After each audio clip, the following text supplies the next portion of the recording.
Huh? Wait, look over there! Isn't that... It's one of Linny's cards! Let Paimon see what's written on it! Maybe you haven't heard, but today is the monthly free day. Everyone has the day off today, which makes it the perfect time to do some investigating. It's been a while since we last talked. Have you been making any progress lately? Let's meet at our usual spot in the factory area before lunchtime. I have new information. Ooh, today's our lucky day. We have the day off.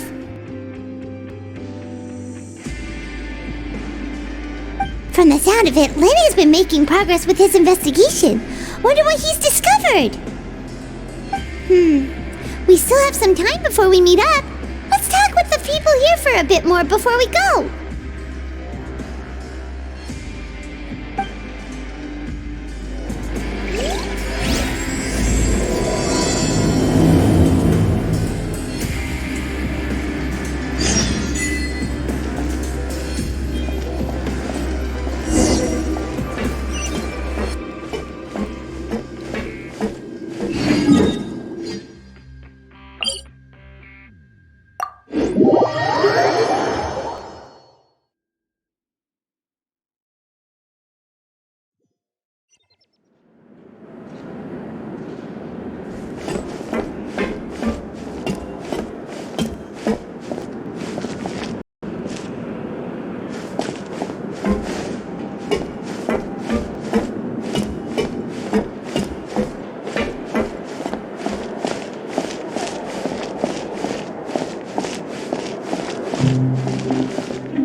There's a group of people over there. Let's go listen in.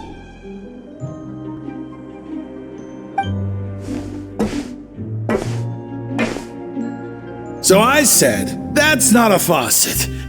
Hey, who are you two? Why'd you come over all of a sudden?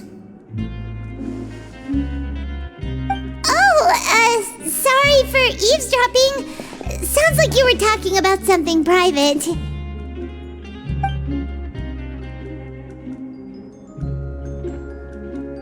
What's the matter? They're just looking to join in on our fun, that's all. Hey, don't pretend like it's okay for them to just interrupt us like that. Fine. You're lucky we don't mind extroverts that much.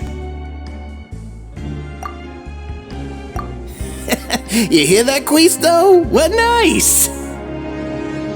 Your expressions tell me you're looking to hear some juicy info, am I right?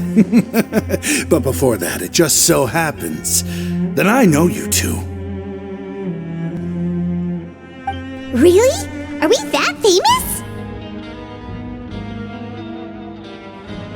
You're kidding. How often does anyone by his great self? Practically everyone was talking about it. Word has it that you also caused quite the kerfuffle.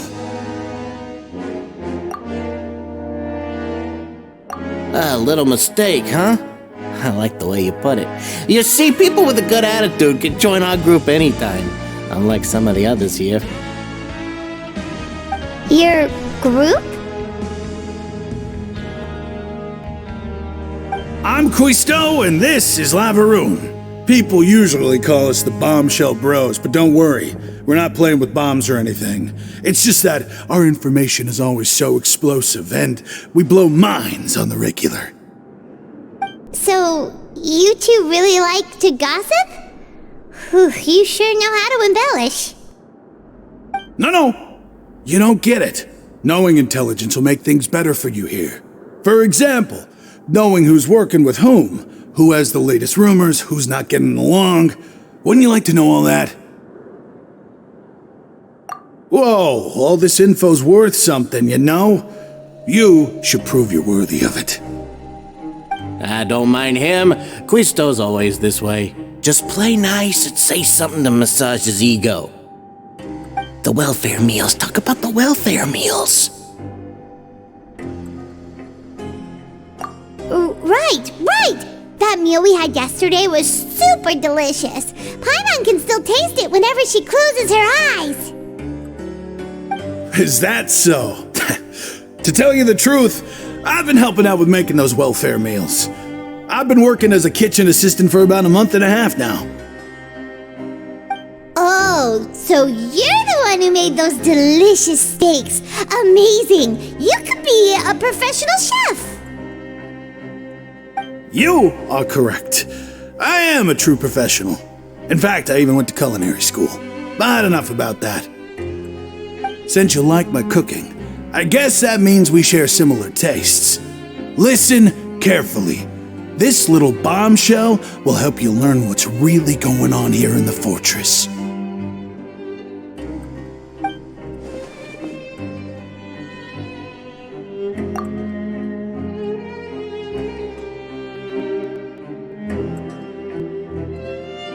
Listen, kids.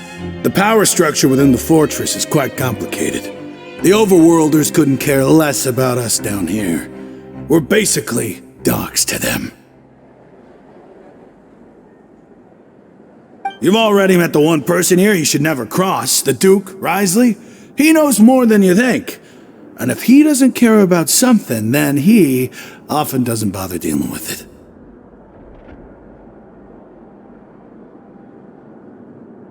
Those who have the Duke's attention get all kinds of special perks, even better treatment in the infirmary. I know who you mean. It's that Jurier character, right? I don't think there's anything useful about him at all. Why is he visiting the infirmary practically every day? Is it normal for anyone to be going in and out of there so often? If you ask me, he's just faking it to get out of work. But did you know that Jurier was a talented researcher from the Fontaine Research Institute before he came here? There's no denying that.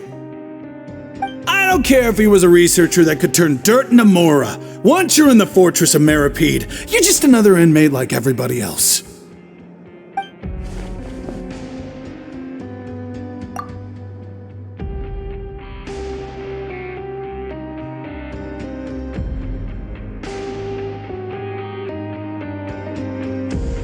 Speaking of which, the last time I saw him, he was passing by in the corridor with Lorvine.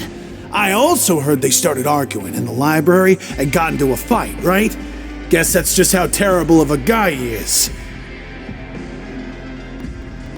You mean he hit a woman? Wow, I never imagined he was that bad. But that Lorvine's also quite the odd one, you know? She's always gabbing away, got into a fight with a man, and she also got sent to the infirmary. Come to think of it, I always see her going to the sick bay every couple of days, too. Wait a second. You don't think? Do you think could it be that they're secretly meeting there to go on dates?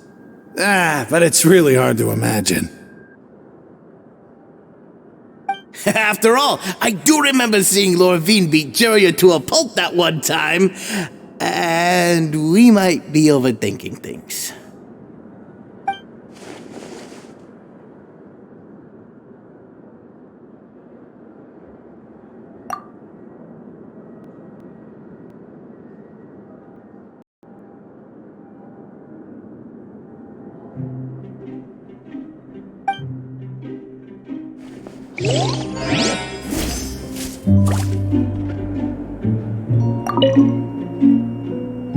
Is it really all right for us to talk about people behind their backs like this?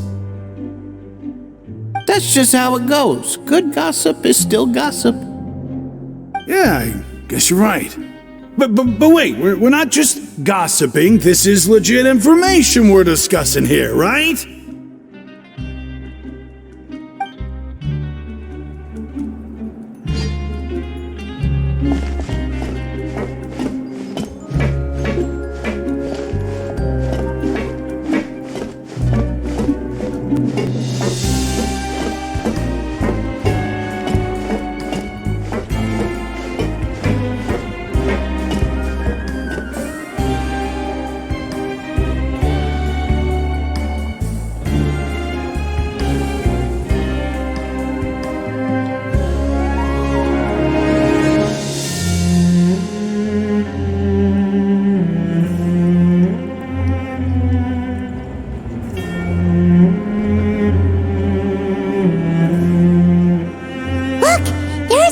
people talking over there. Let's listen in on the conversation.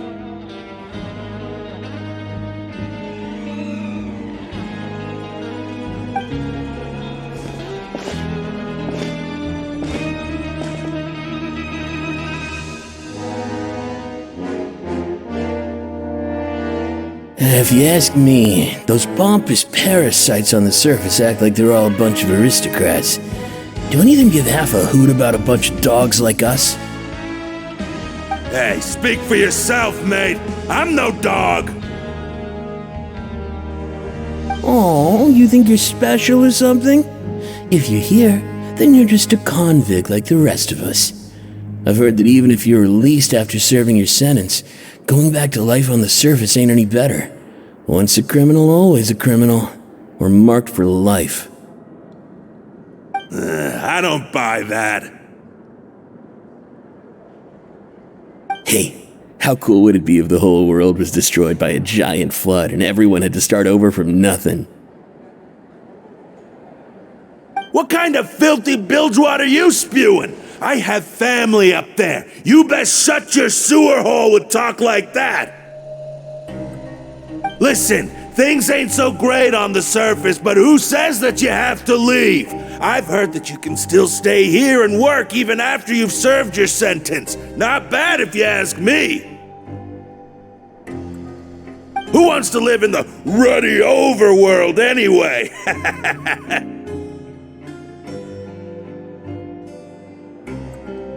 And what makes you think they want to hire someone like you?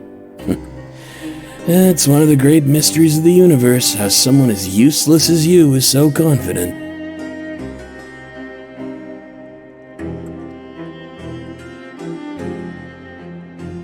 Whoa. Sounds like they're really unhappy about the overworld. The overworld or underworld when we were living up there. Is it only something the inmates down here say? That's true.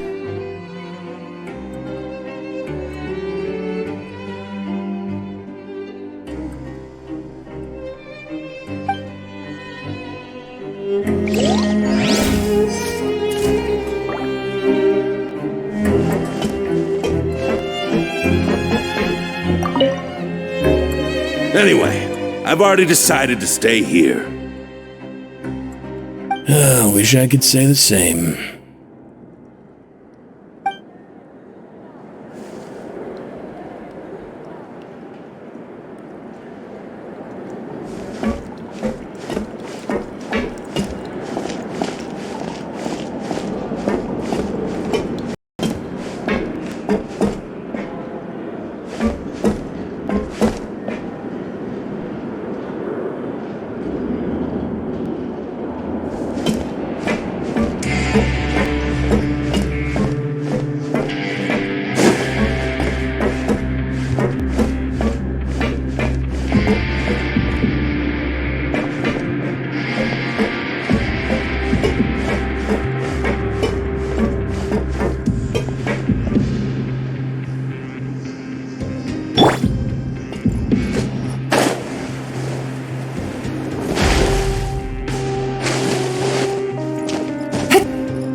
Hey, you over there?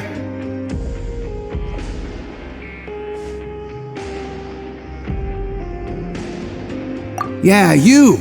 Say, do you like playing card games? You know, like Genius Invocation TCG? You TCG players are like mint in the wild, literally sprouting up everywhere. Hey, come on now. What's wrong with finding fellow Invocation aficionados? Anyway, care to join me for a game? Alright. No pressure.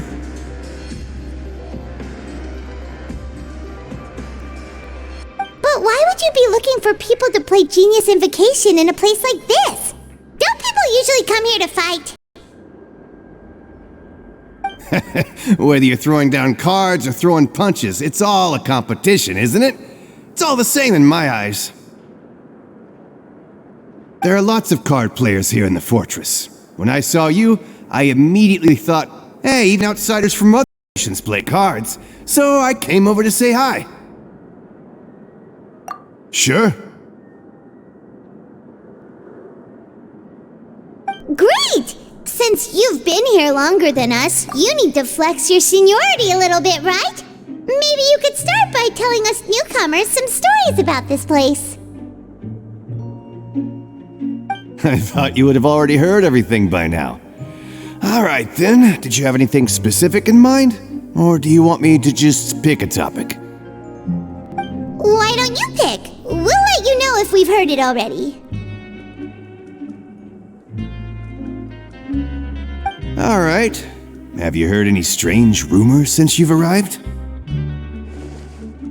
Then, did you know that there are some people who are always gossiping over in the corner?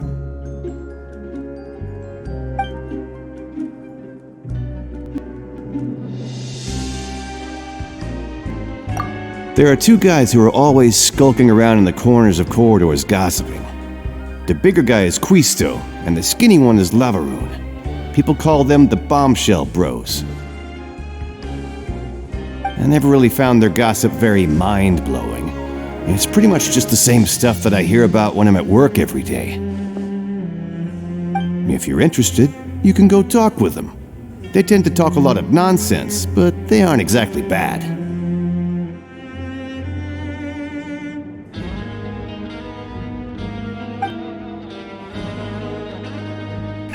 Good to know. Do you have anything else to tell us? Let me think. Sounds like you want to hear something a little more tantalizing. Oh, did you know that the Duke was also a convict in the fortress of Meripede before? Huh? Wait, are you serious? That's right. The Duke was an inmate just like you and me. Seems he was exiled here for committing some crime. Who knows how he ended up rising up to become the warden, though. To go from an ordinary inmate to becoming the manager of the whole place? I'm not gonna lie, I kinda respect that. A forbidden zone? Sounds like something that someone just made up. I've never heard of that. Where did you hear about it? It's just a rumor we've been hearing, but no worries if you've never heard of it. Do you have anything else you can tell us?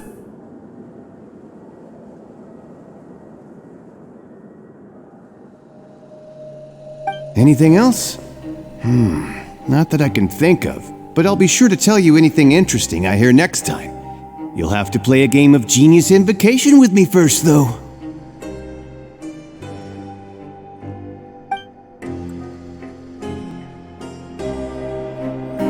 Okay, we've talked to just about everyone, and it's about time for us to go meet Linny.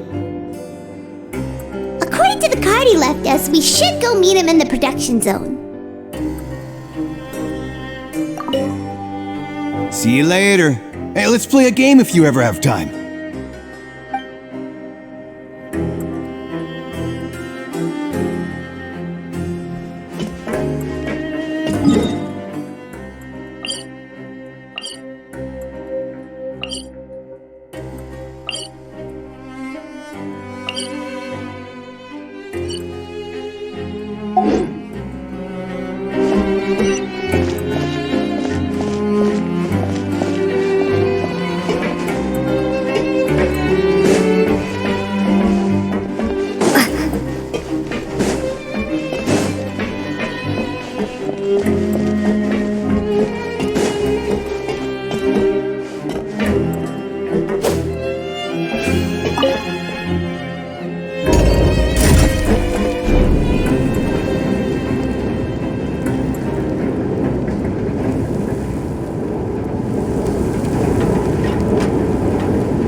Take it easy.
Huh?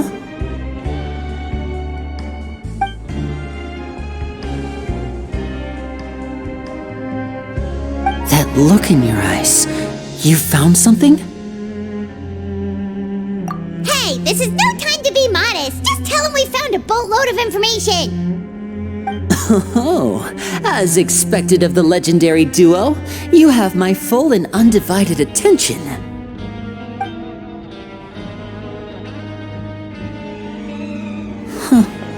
I'd have never guessed that myself. The rumors swirling about this place are unreliable after all, and Master Child probably went missing because he found a way out. He is a harbinger after all. I suppose he's much more resourceful than I initially gave him credit for. Unfortunately, this isn't enough for our final report to Father. We need to find out Master Child's exact whereabouts. Father told me that even though Master Child said he was just coming to Fontaine for a vacation, he actually had some personal reasons. His agenda might be linked to his disappearance. His escape route is already flooded, so we'll have to task someone with professional diving skills to chase after him. Well, when you put it that way, it's obvious that only Fremine would be up to the task. Bingo! Is he around? He's working today. Coming here as a group would have attracted too much attention. I'll talk to him about it later. It's the least I can do. We're all in this together, so it's only fair for us to fulfill our end of the bargain. Honestly, I'm far more impressed by you guys managing to collect all this information right under Risley's watchful eyes. Collecting information has always been our strong point. Now, let me think. To find out more information, Fremine will have to retrace Master Child's original route.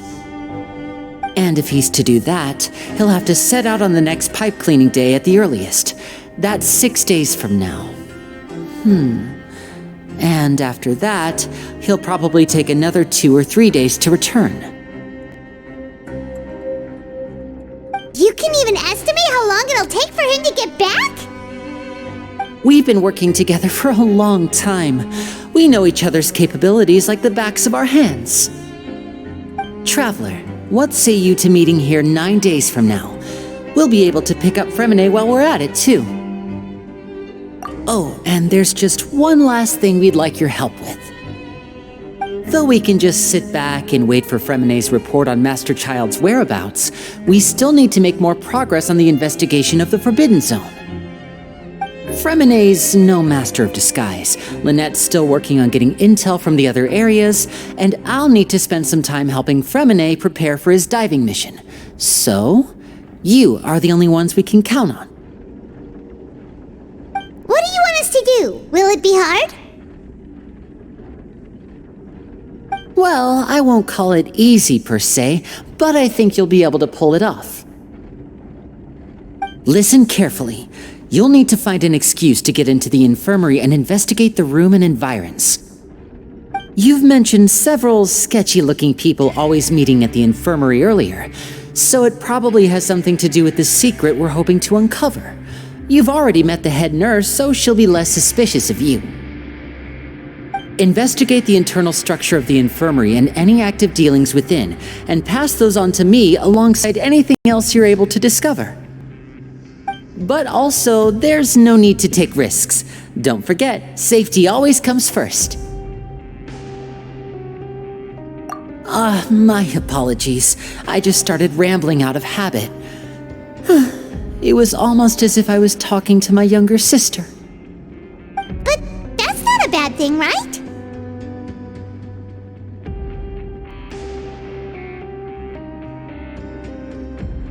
All right, then we'll head out as soon as we finish our prep. Let's go our separate ways for now then. Don't forget, we meet here again in 9 days. Stay safe.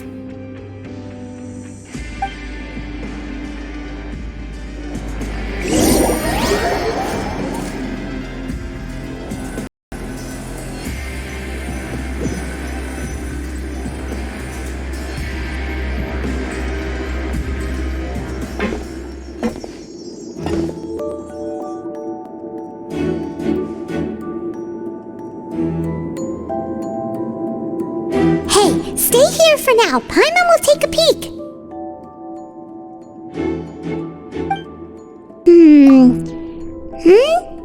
There seem to be several people inside.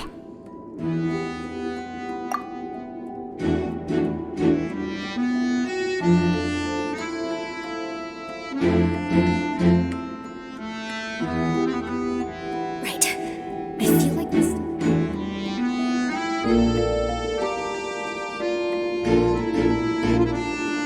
It's not impossible.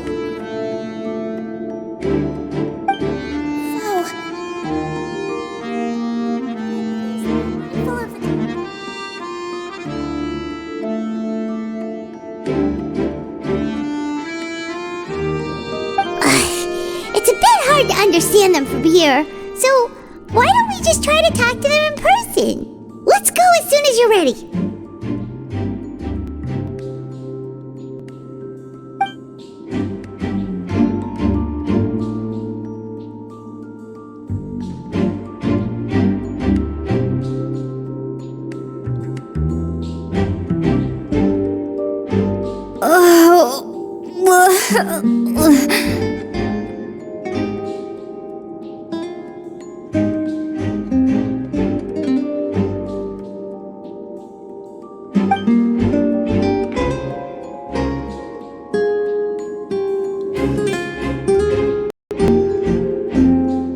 Someone, please help! She's sick!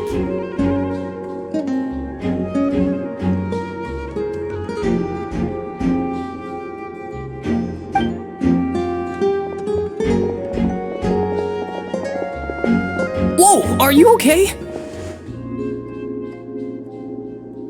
Oh my! What's wrong, little one? There's no need to panic. Take a deep breath before you begin. The traveler started complaining of a stomachache, and then nausea, and then collapsed onto the ground. Paimon doesn't know what to do! Freezing limbs, twitching fingers, and pale complexion? Could it be poison?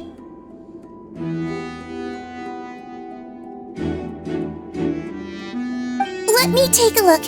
Please, lie down over here.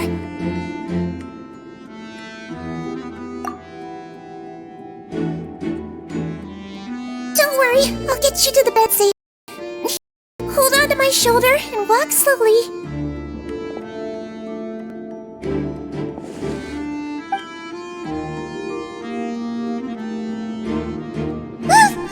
You can do it, Traveler!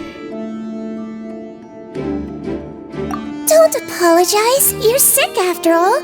Now, please relax. I'm just going to do a preliminary checkup on you.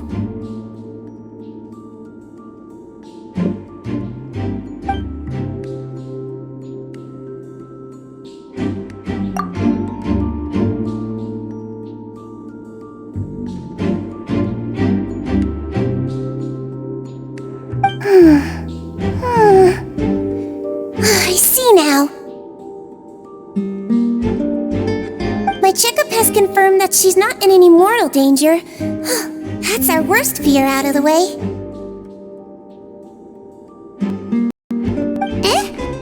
Oh, that's good.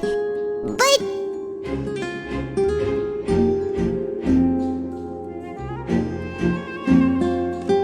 I'll continue my diagnosis of the patient now. Please, relax and take a deep breath.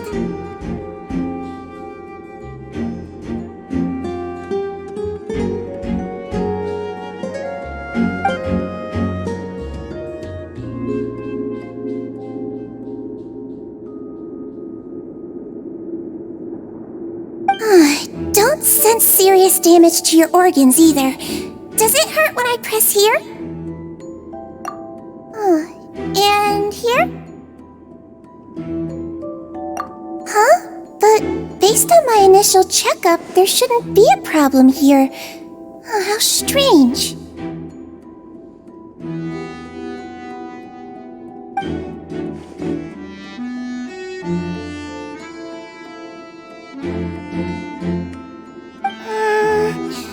What about here? Does this hurt? Oh, I understand. So that's what it is.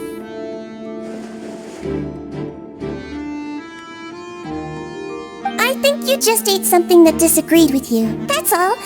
Nothing too serious. Outside of a pretty bad stomachache when it decides to act up. So that's what it is. Thank goodness it's not anything more serious.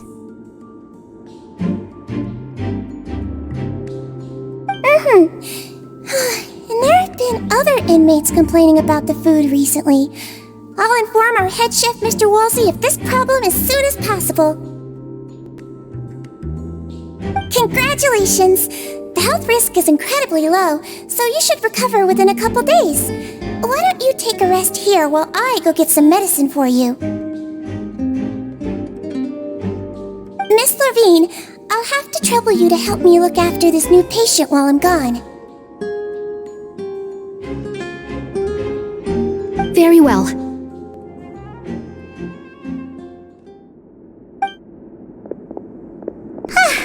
And she hopped away just like that.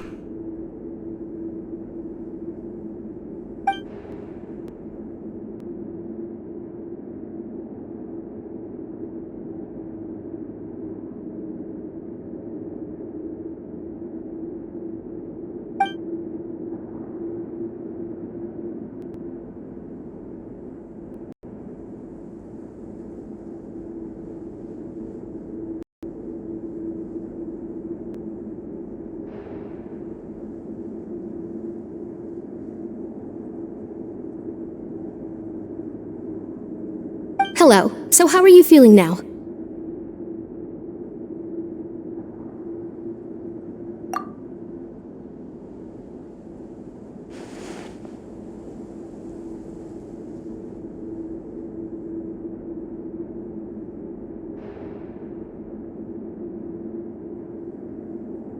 Her stomach aches really bad. She was stumbling about the whole way here, so Paimon's really worried. If Miss Sijuin says it's not a serious problem, then there's no need to worry. She's the best medic we've got down here. But it also looks looks like she's the only medic you've got down here.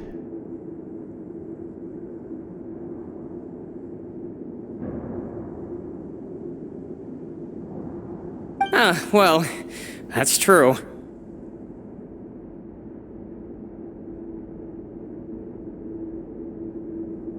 What do you mean, that's true?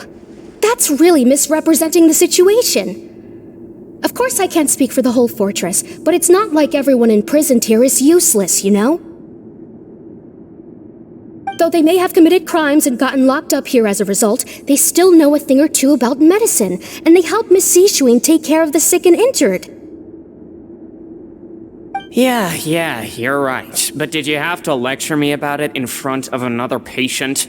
Aren't you a patient too? Where did all your energy come from?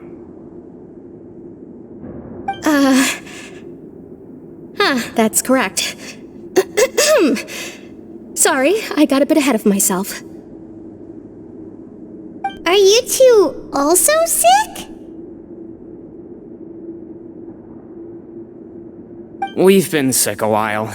I come back every once in a while for checkups, and to pick up the medicines Miss Sijween prescribes for us. That's just the nature of chronic illnesses. As for her...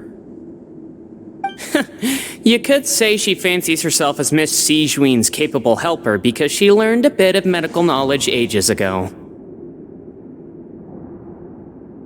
Please watch your mouth, Mr. Jurier. Don't forget that you are the primary reason I have frequent heart palpitations. Hey, don't start arguing now. Please, keep it civil at least.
Released someday, so there's no need to argue over silly things like this.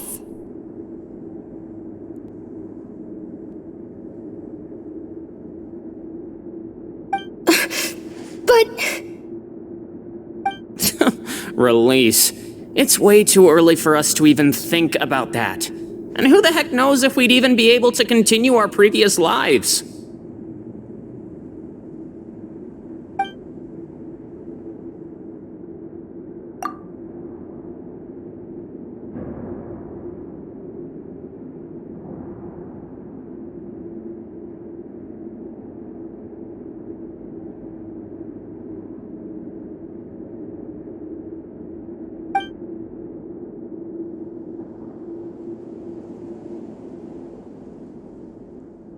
Please allow me to end this boring and useless conversation.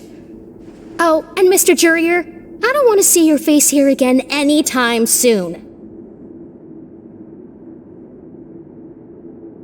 And same to you, Miss Lorvine.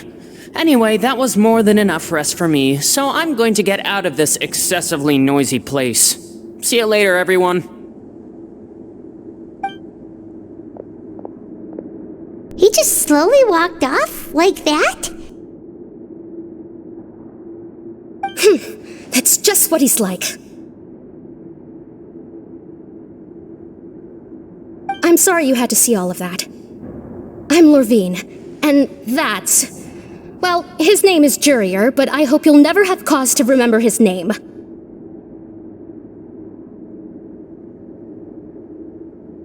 You can't stand him, huh?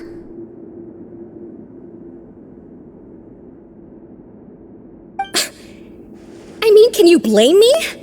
Who would like someone who's as arrogant and obsessed with weird research topics as he is? But there's no need to keep dwelling on him. I'll accompany you two for a while. Miss Seashween should be back soon, and I'm sure you'll feel better as soon as you've had some of her medicine. No, it's nothing. I'm back! Did you rest like you promised? Thank you for getting our medicine, Miss Seashween. Did you all cooperate with your bed rest? I trust that nobody got up to walk around. Good. Here, this should be 2 days' worth of medicine for you. Take 1 pill now, and then continue your bed rest.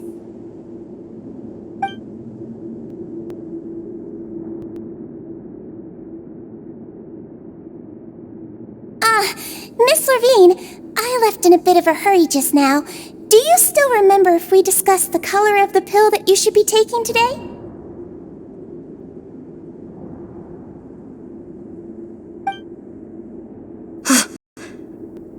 I remember.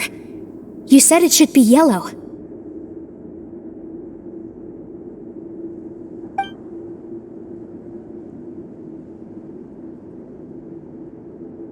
Yellow, huh? I understand. These are yours. Please, make sure to go to bed early after taking them tonight. You'll benefit from a good night's sleep. All right, then I'll also be on my way now. I hope you feel better soon, too. See ya!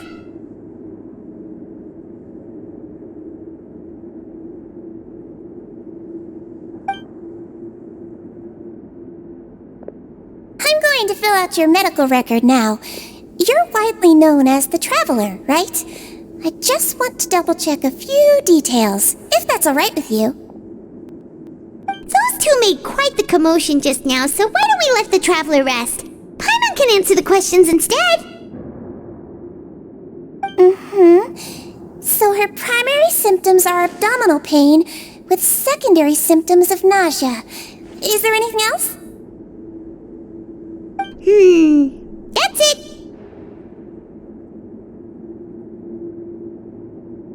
All right then. Is there anything we should know besides to take the meds?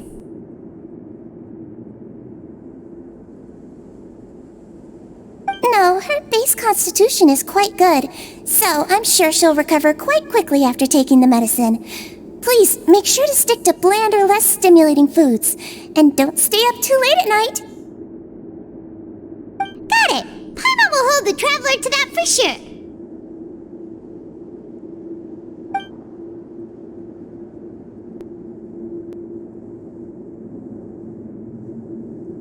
Oh, you're going to take a nap already? Okay then, you get some rest.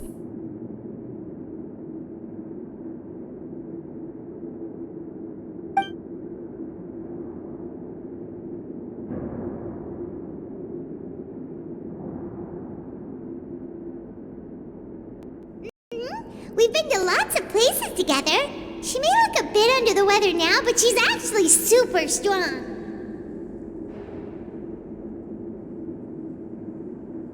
Oh, so you're the best of companions. Well, don't worry, she'll recover soon.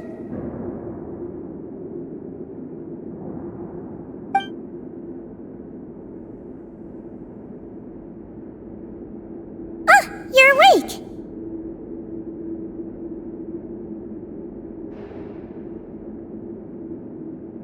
How do you feel? You slept for a really long time, but we never left! Well, now you can go back without a worry in the world. Remember to take your meds regularly, and remember bland foods! Thank you, Miss Seashween!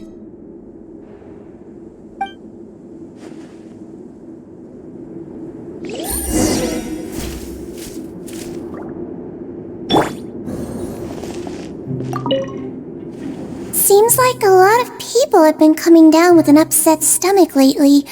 I'll need to address that.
Something. To be able to fall asleep like that and even sleep talk the entire time, you scared Paimon half to death!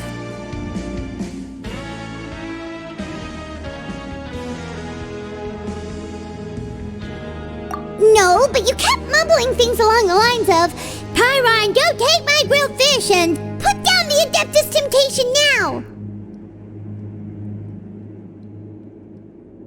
Paimon talked with Sigewinne the entire time you were asleep.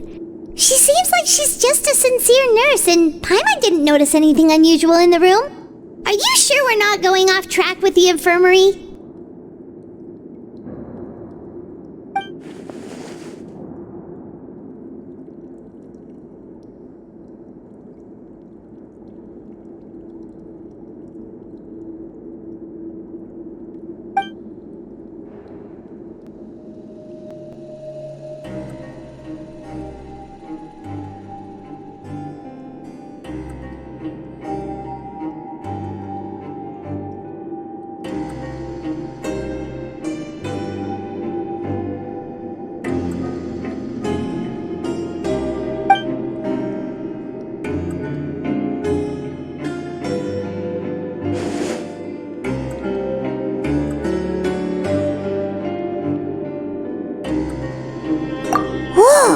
You really are super thorough. All those tiny little suspicious things that Paimon didn't even pick up on. We've got to get the info to Linny.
Did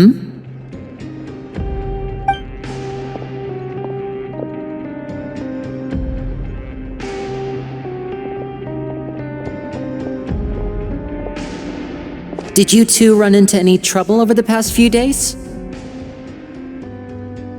No, we just worked our shifts according to the schedule. Nothing weird happened. That's good. That means you didn't raise any suspicions when you infiltrated the infirmary. We've taken a look at the slip you've sent. Fremine successfully left the grounds via the pipes 2 days ago, and as of last night, Lynette has also infiltrated the infirmary after faking an illness.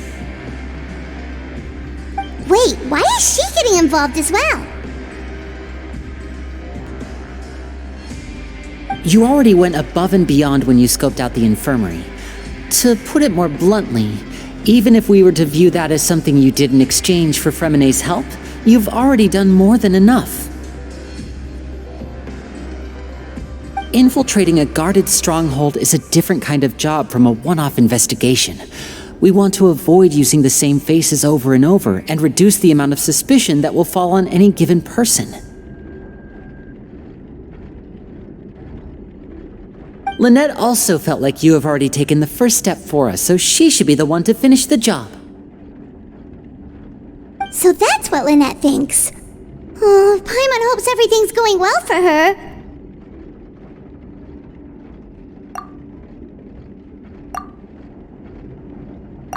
Then, let's go check on Lynette before Fremine returns. If everything went well, then she should be wrapping up her investigation right about now.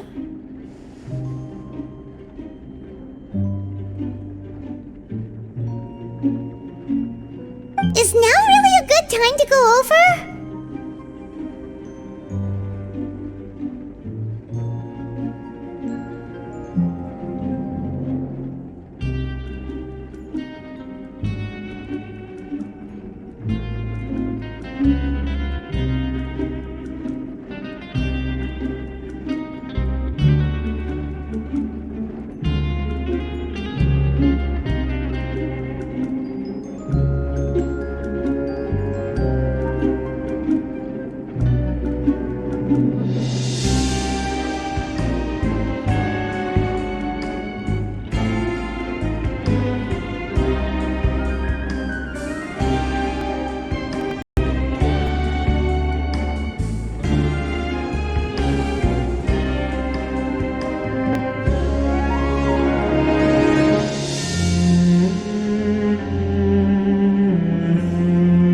According to my observations, Sigewinne always spends around half an hour away from the infirmary right before lunch. Lynette knows this as well, so this should be a good time to meet up with her. Also, I'm her brother, remember? It's only natural for an older brother to care about his younger sister's well-being. Okay, then let's head over right away.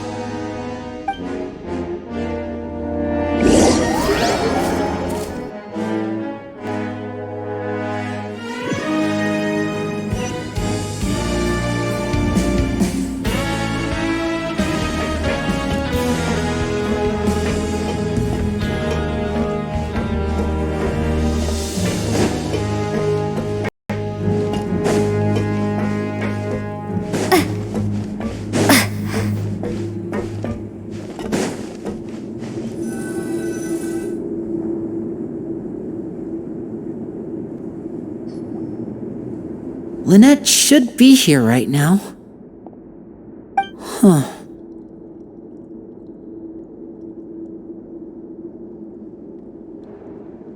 Strange.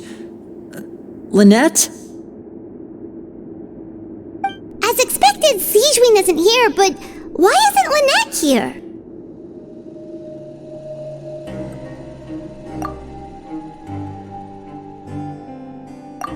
No, Lynette rarely deviates from the plan. We agreed that if she were to make changes on the fly, she'd find a way to let me know. Unless... Let's see if there are any clues around here. We can look while we wait for her. Who knows? Maybe she'll be back soon. Okay.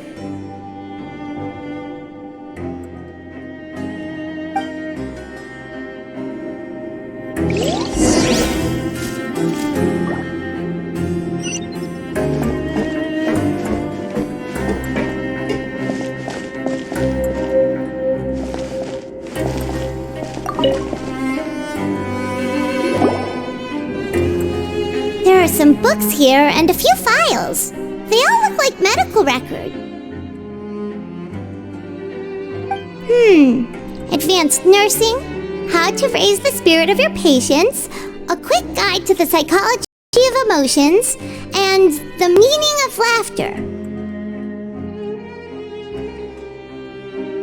These sure are some interesting books. Who knew Sijwin would be interested in these kinds of things? She even has books on understanding people's motivations and feelings. Is it because she's a Melusine? Or does she have a need to understand her patient's emotional state?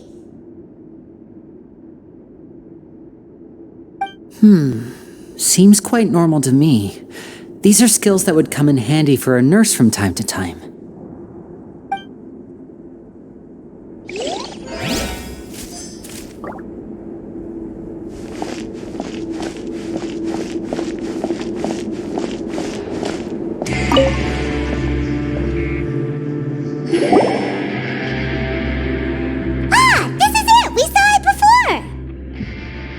Wait, this thing?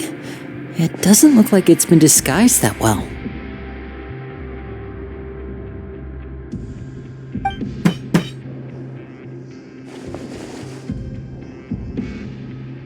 The space behind it is empty. From its size, I don't think it's an entrance that is meant to be taken apart. There's probably a mechanism around here somewhere. Could Lynette have tried to get inside? But if that's the case, she would have contacted me for sure.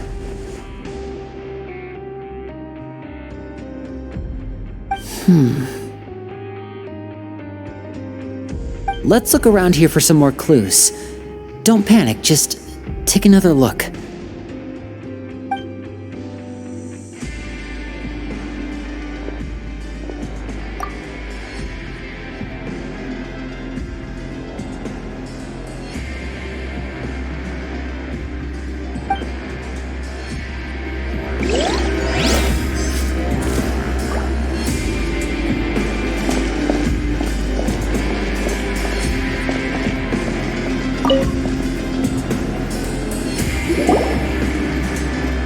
None of the beds have any signs of having been slept in, except that one over there.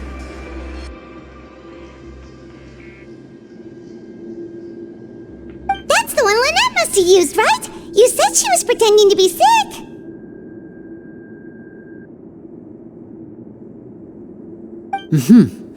She would have said her migraine was having a particularly bad flare-up. Generally speaking, the head nurse would then ask her to lie down and rest while she left to retrieve the medication. Which means either the head nurse didn't return the entire time from when Lynette laid down up until she left the bed, or the nurse intentionally left it this way.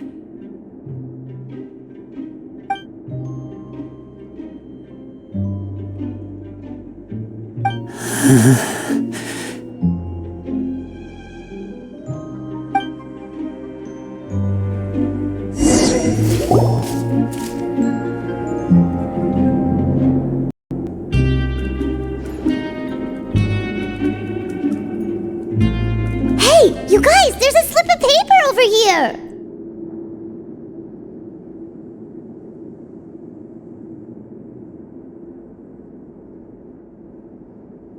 A slip of paper?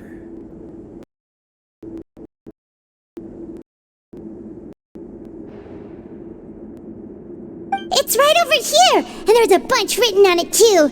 It reads, "Out of respect for your usual practices, I'll use a piece of paper or card as the medium to pass on my message. You may consider this as me giving you my best regards." This is...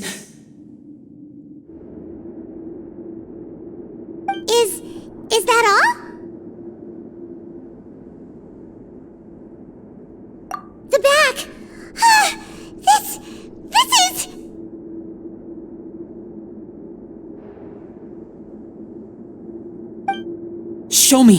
Now!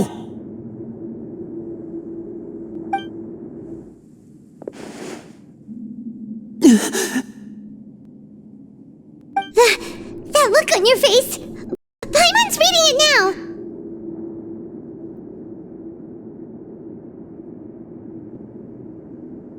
Would you care to guess where Miss Lynette of the Fatui could be right now?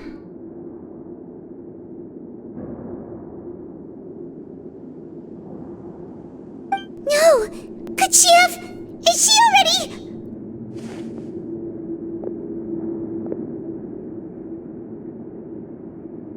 Wriothesley. Did he deliberately leave the infirmary unguarded to use it as bait?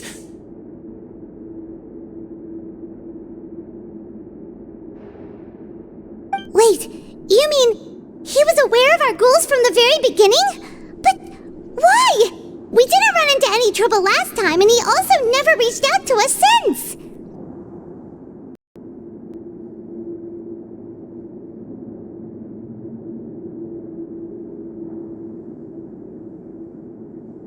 Yes, that is... Wriothesley. He doesn't do anything without a clear goal or reason.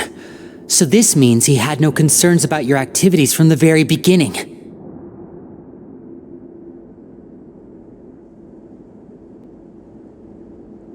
You're not from the same camp as us. You were sent down here by Nervulet, so you have no conflict of interest with Wriothesley.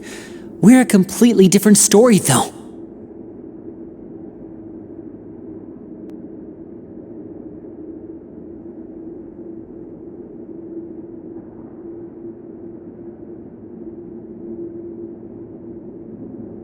I'd like to know that too.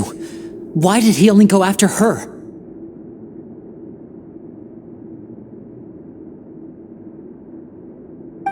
Don't panic, just think everything over. I have to stay calm. This is not like what happened last time. The situation's different now.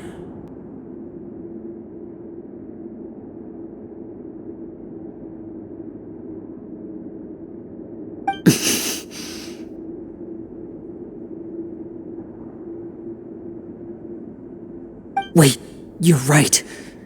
Wait, but that means... Fremine was able to leave the grounds. Could Wriothesley have let him go as well? But what does he gain by letting Fremine leave like that?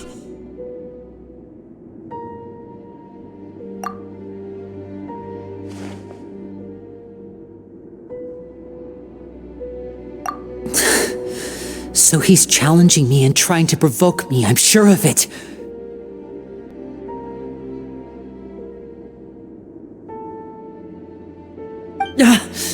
We never should have sent out Fremine.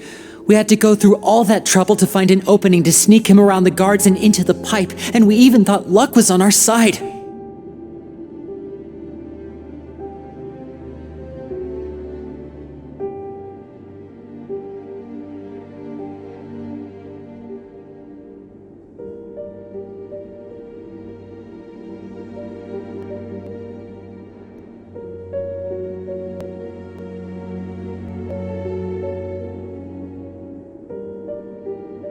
If Wriothesley let him leave on purpose, then he's probably in a terrible spot now as well.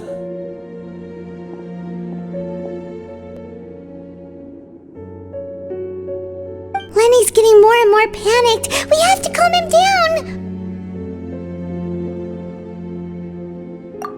Don't be like this, Lenny. Fremine wouldn't have left if we hadn't told you about Child. That was our fault. No, I'm the leader of this operation, and I'm the one responsible for this. I was the one who failed to protect them.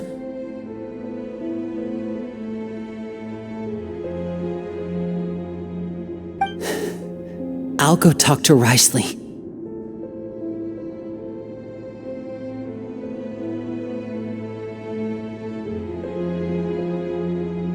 Hey, don't be reckless! Traveler, please talk some sense into him! I simply cannot allow Lynette to be abducted again. I have to go. I'll find a way to get them back.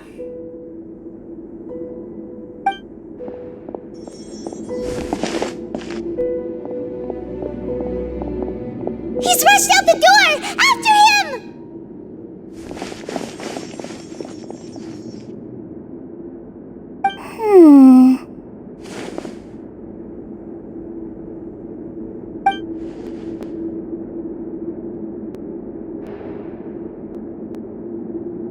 Right.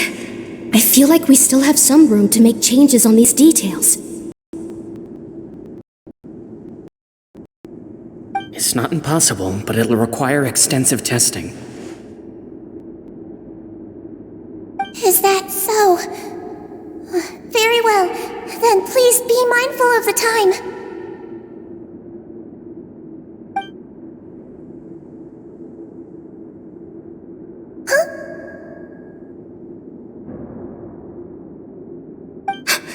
Is someone? Pack everything up. Whoever's outside is eavesdropping. They'll probably come in once we stop talking.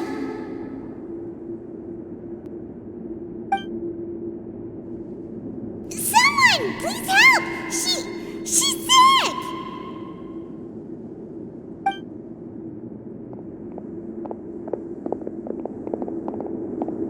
Whoa, are you okay? These two. As expected, they've already found this place. Oh, they are quite sharp. What a delightful turn of events. I like smart people, but I also like playing dumb. I like the feeling of being trusted.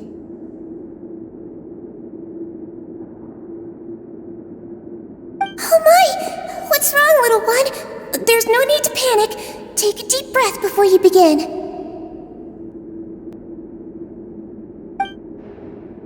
Being able to read human expressions is quite the useful skill.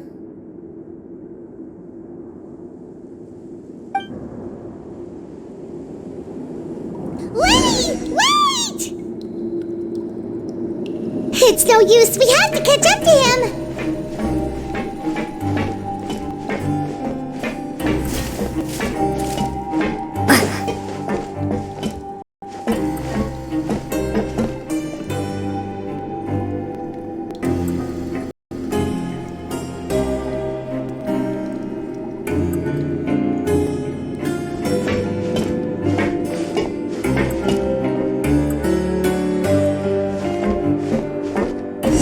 Out of sight! How is he so fast? Let's go head him off at Risley's office.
Come out and face me, Risley!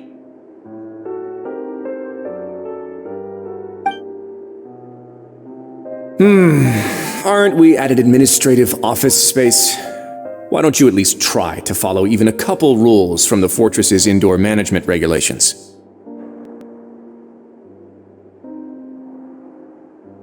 What did you do to my sister? I ran into the young miss at the infirmary. I'd heard that she was suffering from quite the migraine, so I decided to invite her over for a cup of tea. I do have some teas in my collection that can work wonders against such an illness. Stop joking around! Where did you take my siblings? I have also heard that your performances are quite the spectacle. Miss Lynette would sometimes enter a box filled with water, only to emerge the next second from another place altogether. Maybe she'll appear behind you right now if you were to turn your head.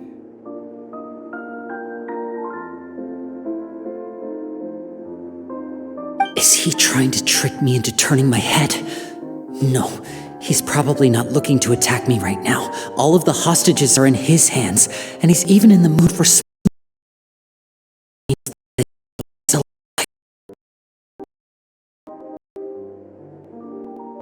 You knew we were investigating the infirmary from the start, so you deliberately aroused the traveler's suspicions and baited us into continuing our investigation, just so that you'd be able to kidnap Lynette.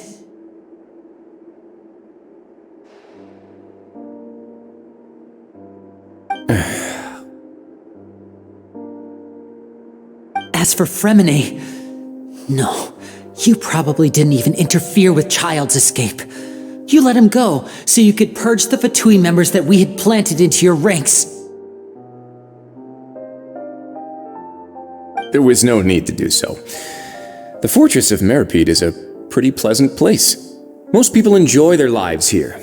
The only ones who act differently are those with personal agendas. It was quite easy to identify your colleagues.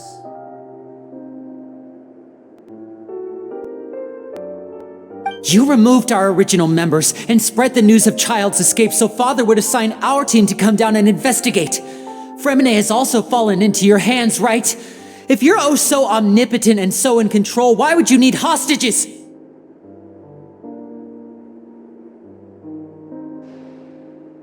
One correction. Lynette is in my hands right now, but Fremine is not.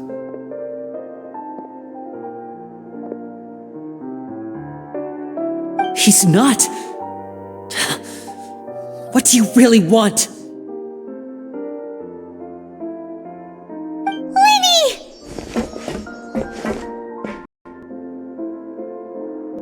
Oh, wonderful. Everyone's here, so I'll only need to say this once. Thank you so much for cooperating with me. Eager and to the point, I see. Alas, only Miss Lynette is currently having a cup of the fortress's finest tea. Although, as per your original plan, Mr. Fremine should also have returned to the fortress by now. But he has neither shown up within my gates, nor has he been taken into any kind of custody. So where do you think he may be right now? Wait, you can't mean... You locked him outside in the sea? I closed the fortress's gate to the outside world. That's all. Fremine's a star diver, so he should be fine, right? No, we're still here, so he'd definitely try to find a way to come back for us. So we can't assume he might have made a break for the surface.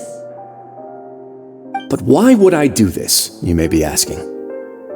To have an audience with you, of course. My intel tells me that Mr. Linney is a great magician, so it's only natural for me to want to have some cards of my own when it comes to negotiating.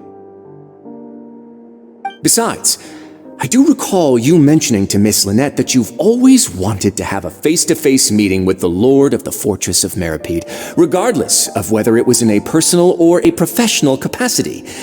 Well, you got your wish.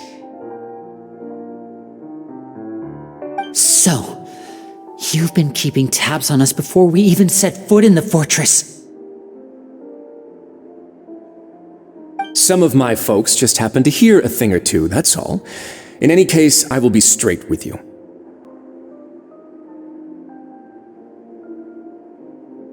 I was willing to play dumb and turn a blind eye, so we had a pleasant few days playing games together here. But once you started focusing on the Forbidden Zone, all of that changed. Mr. Linney, the cards are stacked against you right now. Miss Lynette is in my hands, and Mr. Fremine is still slowly being pickled out there in the brine. You know just as well as I that he cannot last out there forever. You need do but one thing to guarantee their safety.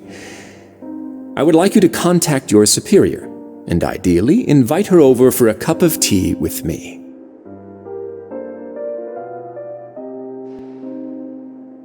You want to see Father? But why should she bother giving you an audience?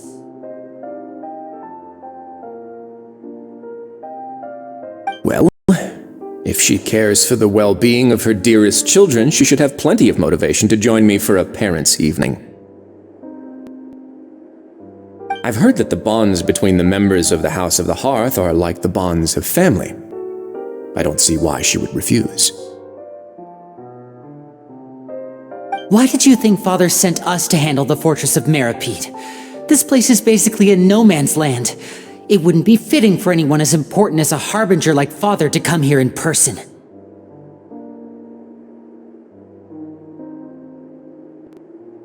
Oh, I see. So it's because she doesn't care for my place here. That's such a shame. After all, I've amassed quite the tea collection. I was looking forward to sharing it with her. Both Monsieur Neuvillette and Lady Farina have already received many samples as gifts.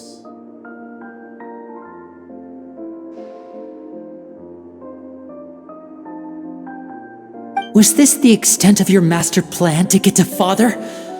No matter how much pressure you may put on me, I won't allow you to use us to blackmail her.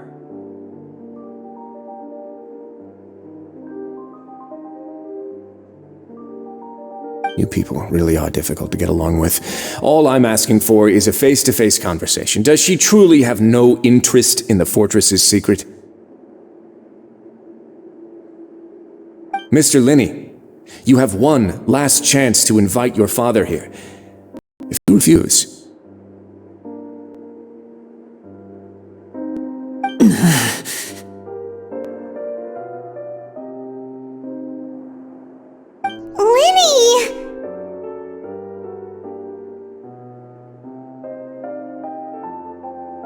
Instead of asking why I'm doing this, why don't you try to see things from my perspective for a second?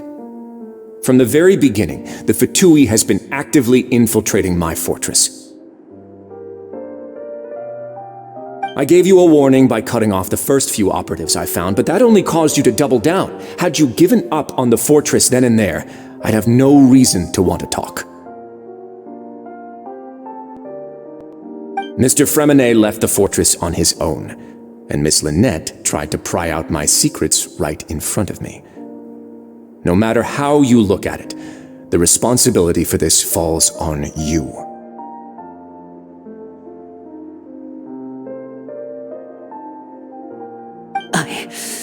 I shouldn't ask Father to do anything because of us.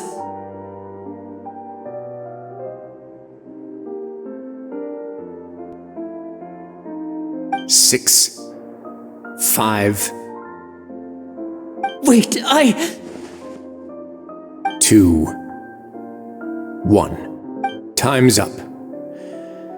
It really is a shame, Mr. Linney.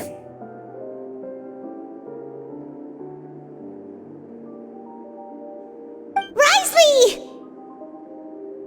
Negotiations have broken down. Please leave, ladies and gentlemen. It's time for my afternoon tea. Yeah,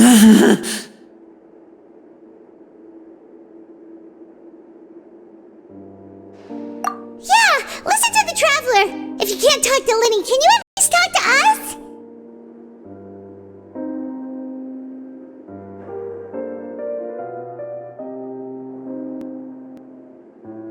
You do realize that I'm only letting you go because of Neuvillette, yes?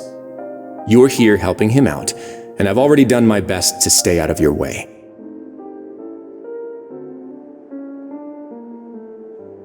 But that doesn't mean you can just do whatever you want. The fortress may be small and remote, but it still has its own set of laws.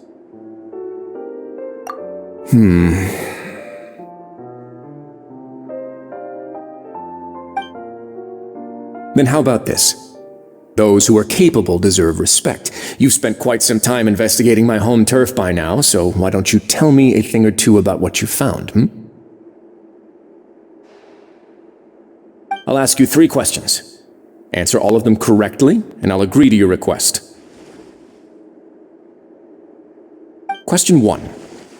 Regarding the hidden rules of the production zone, what is the truth behind the one about not being allowed to work for 3 days in a row?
The Fonta promoter has been struggling because he doesn't recognize the real value of coupons. Meanwhile, the Duke believes that only idiots who don't understand the value of coupons would spend them on Fonta.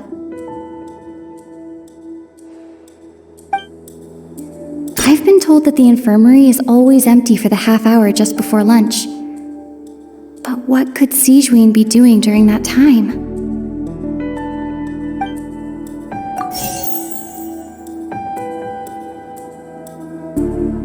According to Collins, the Pancration tournament only took place because the Fonta company sponsored it.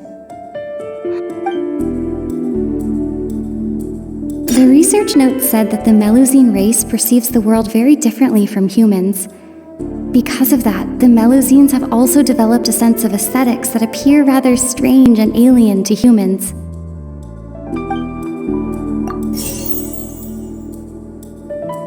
We often see Miss Sigewinne observing the prisoners at work near the production zone. It seems like she can perceive the general state of a person's health just by looking at them.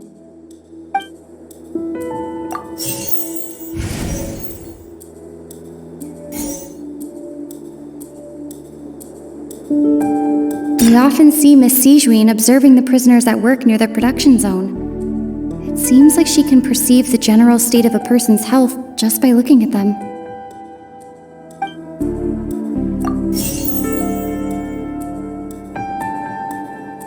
According to Collins, the Pancration tournament only took place because the Fonta company sponsored it. The company must want a return on their investment as well.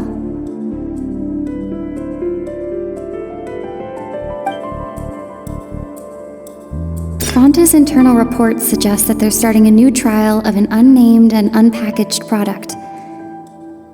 But the product has to undergo a trial because even Fonta's own employees have a lot of reservations about it. I've been told that the infirmary is always empty for the half hour just before lunch. But what could Sigewinne be doing during that time?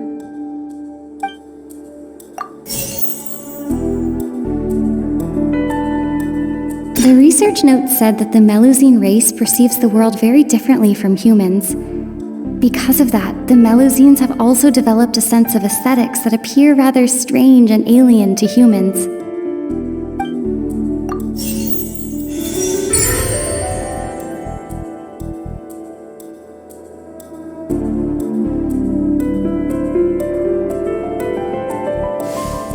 So that's what's going on. Paimon understands it now. Who would have guessed?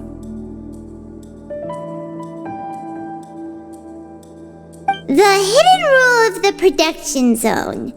People are not supposed to work 3 days in a row, and if they do, they'll get strange meat in their welfare meal.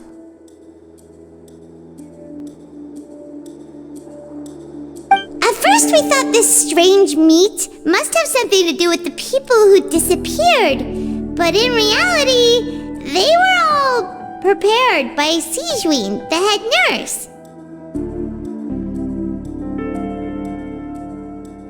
She often visits the production zone to observe the workers' health and makes a note of anyone who has worn themselves out after 3 full days of work. Out of her sense of duty as the head nurse, as well as her genuine concern for the workers' health, Sigewin visits the cafeteria right before lunch and cooks an extra dish for those who can use the stamina boost.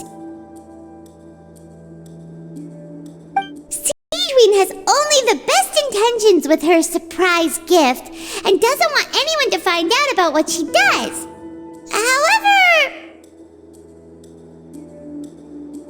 unfortunately, Melusines as a race perceive the world differently from humans, and their sense of aesthetics is even more alien to us.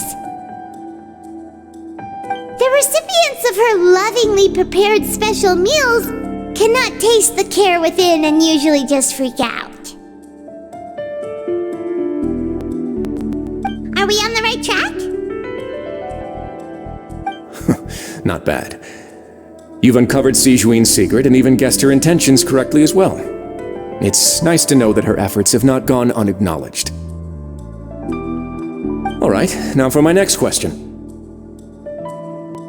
There are also some hidden rules in the Pancration Ring, including the one that you're not allowed to support both sides of a fight. Why is that?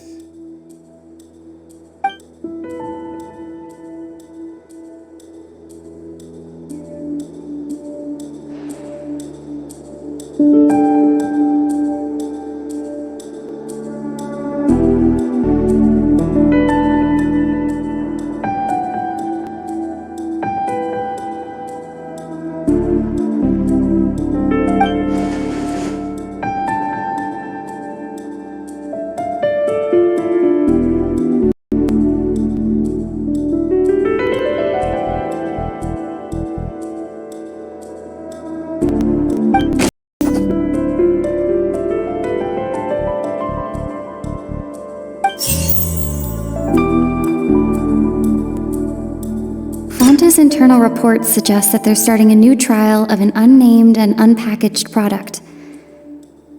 But the product has to undergo a trial because even Fonta's own employees have a lot of reservations about it.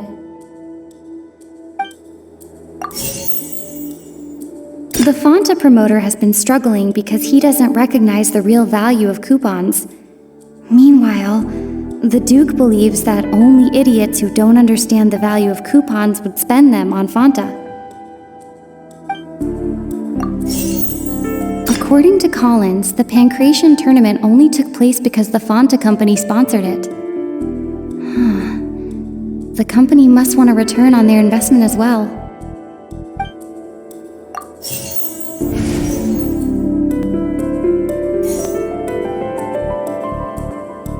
According to Collins, the Pancration tournament only took place because the Fonta company sponsored it. The company must want a return on their investment as well.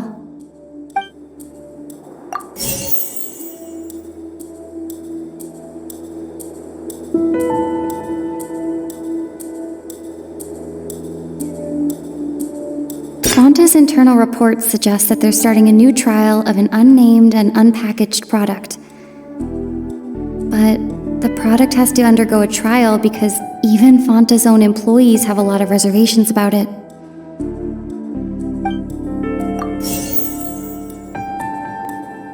The Fonta promoter has been struggling because he doesn't recognize the real value of coupons. Meanwhile, the Duke believes that only idiots who don't understand the value of coupons would spend them on Fonta.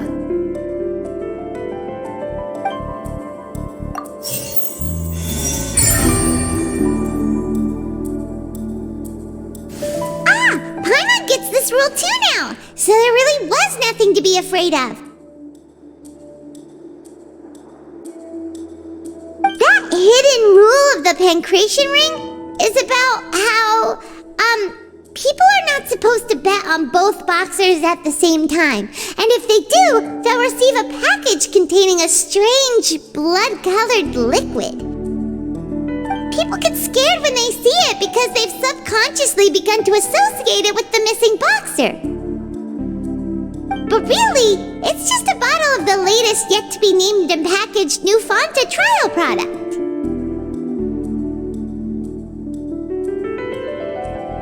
A blood-red drink.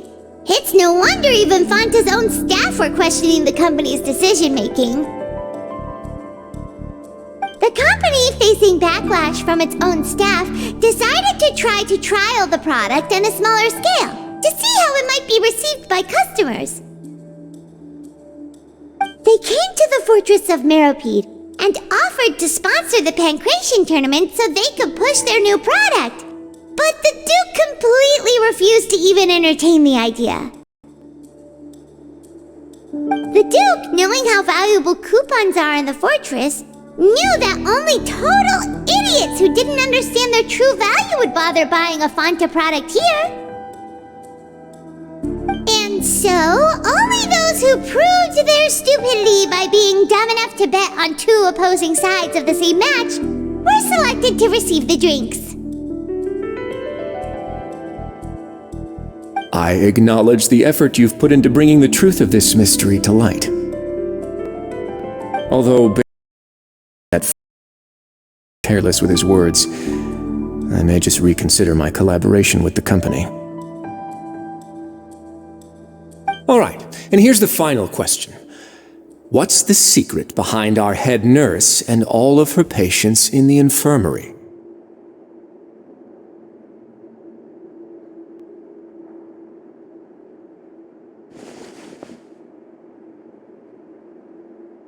Stop your cruel and pointless games, Risley!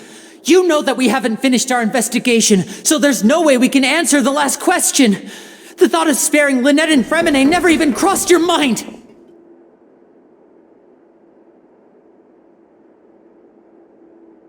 You'll pay for this!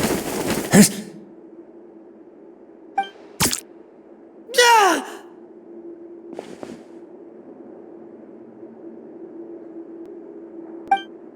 Lenny, are you alright?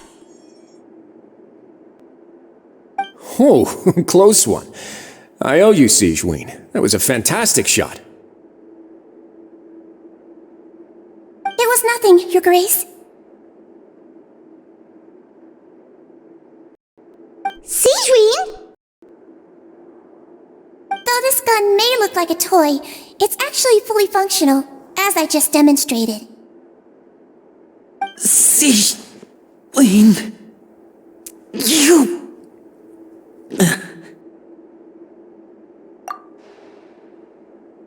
Not at all. I am merely a resident of the fortress, and thus protecting it is my duty.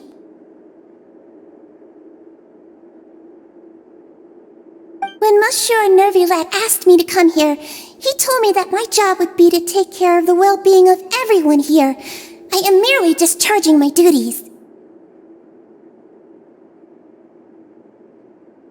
But if you mean what you just said, then isn't Linny someone you should be looking after as well? Isn't he a resident here just like the rest of us? But I really am just doing what Monsieur Nervulette told me to do. Everything I did, I've done to protect them. Had I not, they would be in far more dire straits right now. His Grace knows it too, right? Your Grace? Mind proving my innocence to them? My dear Sigewinne, whatever shall I do with you? Would it have killed you to just wait another minute or two? Well, it's nearly time after all. The way you do things can be truly frustrating sometimes, Your Grace. I figured I should try to talk some sense into you. What are you talking about? What time? Take me if you want. Let them go. How touching. Can you just give me one more minute? Don't be like that, Your Grace.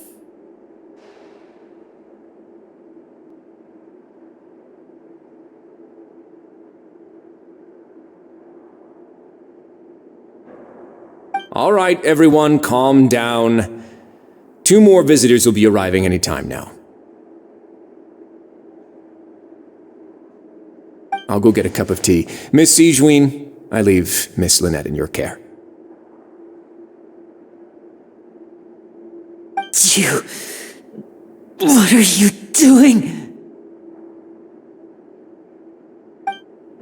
I believe I hear footsteps.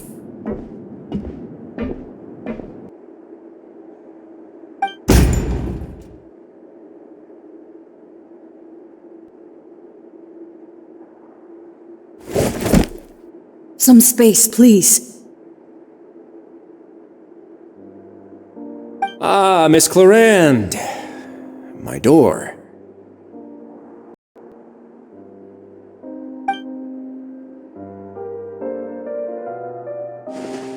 Fremine. Fremine.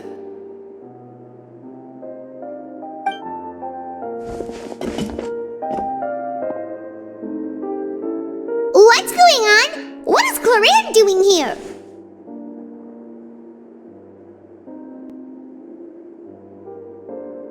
Work.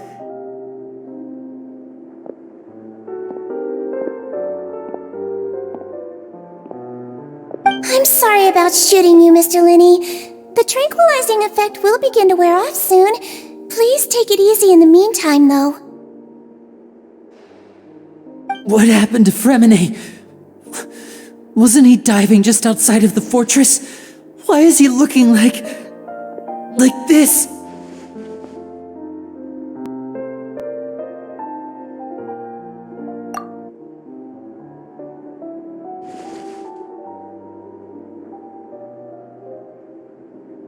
A flushed face, an accelerated pulse. He must have consumed primordial seawater. What did you say? Please, make some space. I'll need to give Mr. Fremine a more thorough checkup. Your Grace, I'll leave the rest to you. I'll talk to Clarande while you get Fremine to where he needs to be. Everything else can wait.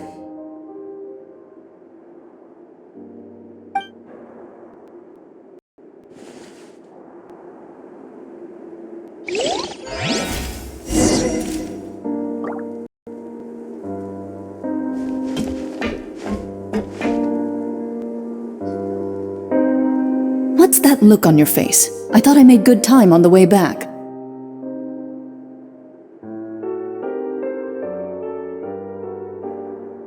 Oh, I'm just admiring your punctuality.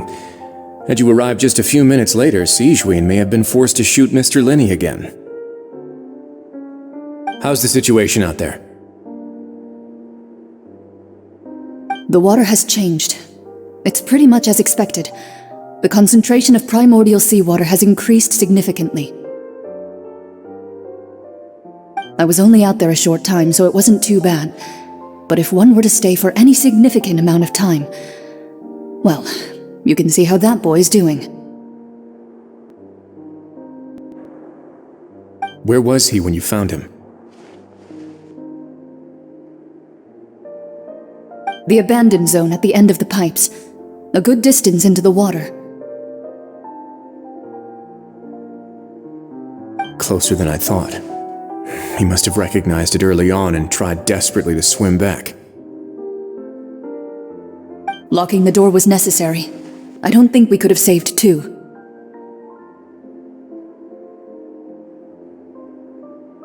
Well, I did try to convince him that I had my reasons. Never seems to work, though. It would probably work on Neuvillette. He has a knack for picking out who had good intentions, even when the outcomes were all terrible. It's a bad sign if you're having to plead your case to Neuvillette. Want some tea? Not particularly. If you want to drink some that badly, just say so. Fine, I'd like to get some tea. Want me to get you a cup too, since I've already made it?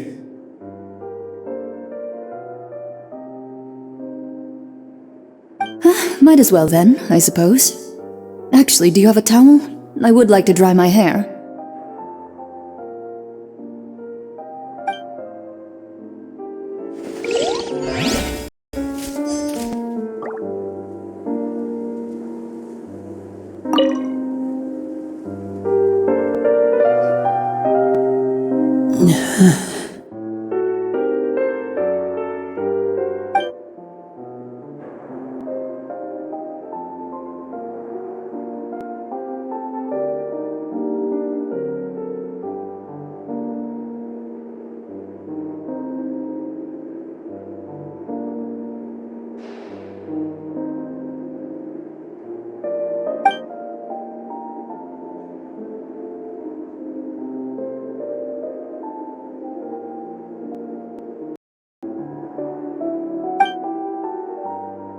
How is he?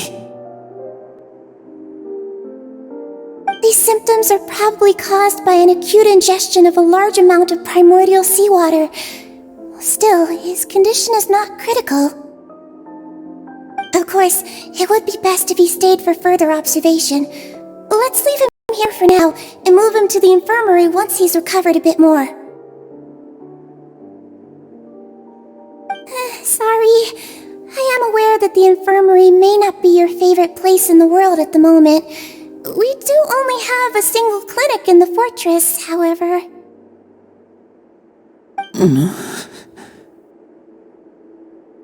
Why would he ingest a large amount of primordial seawater after leaving the fortress?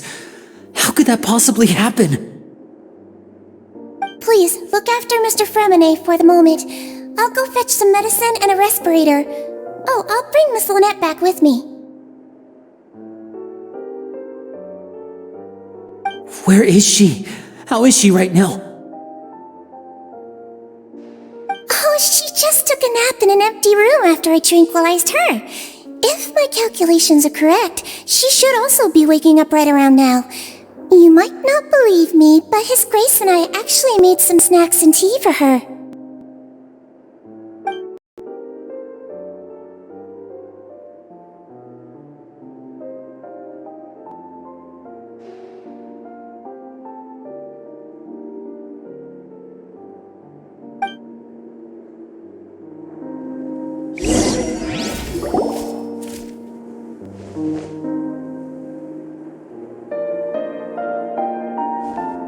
Linny, are you okay?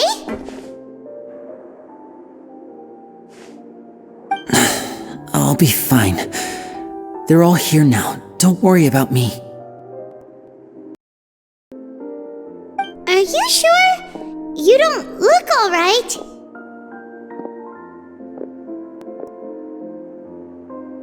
My hands and feet are still a bit weak, but that's probably just the residual effects of the tranquilizer shot. I'm back, everyone.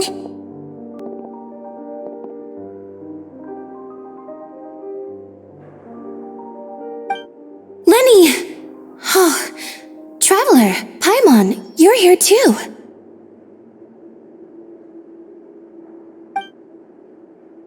Fremine? Is he... He'll be fine. But for now, please help me lift him up.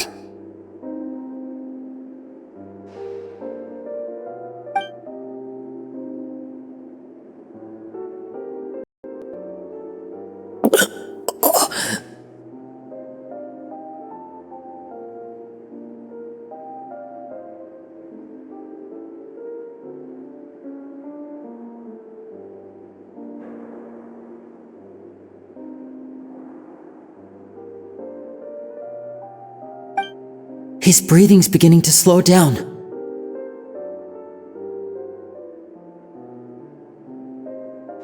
Give Help me get him to the infirmary.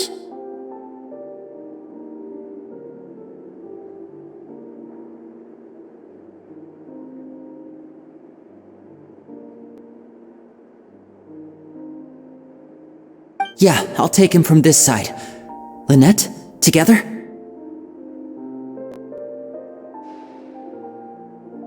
On it. Traveler, you seem pretty worried about him. Want to come with us?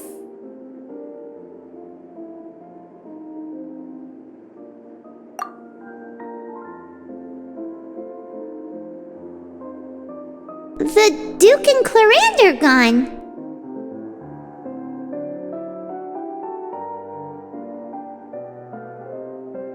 They probably went to get some tea. The Duke will explain the truth in just a bit.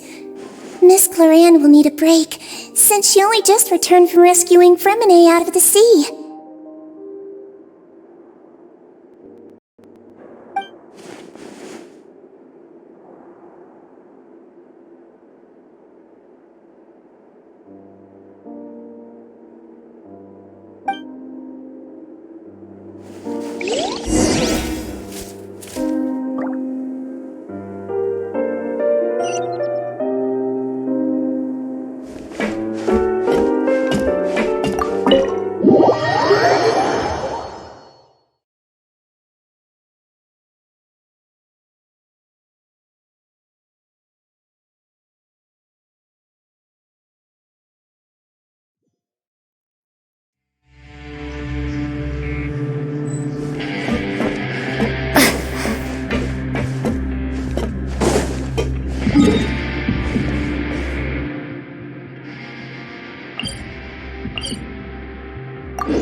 He's awake! Fremine, how do you feel?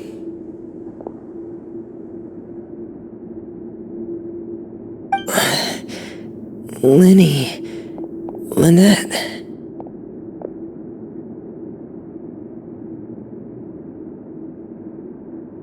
We're all here.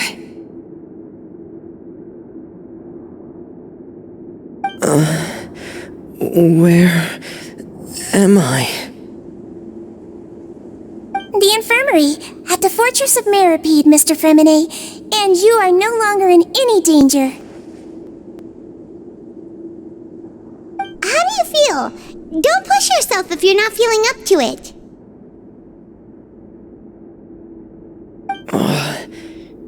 Traveler. Paimon. It's been so long. The sea! There's something wrong with the seawater.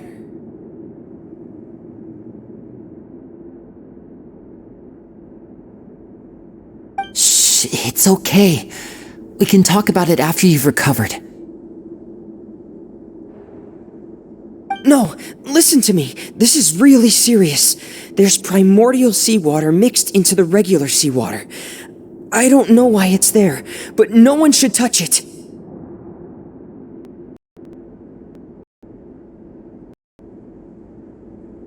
Pipes.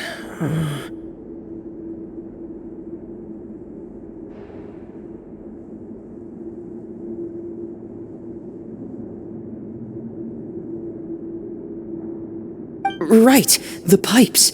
It's all coming back to me now.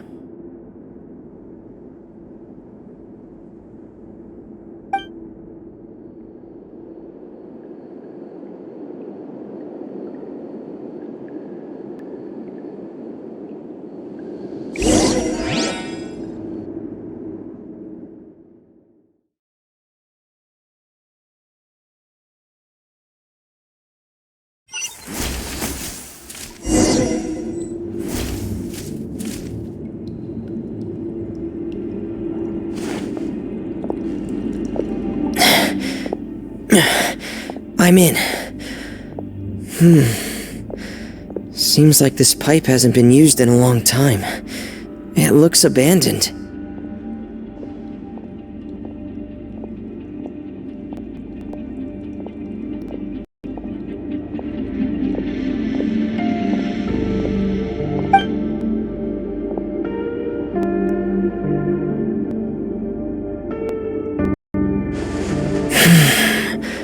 Where could Master Child be?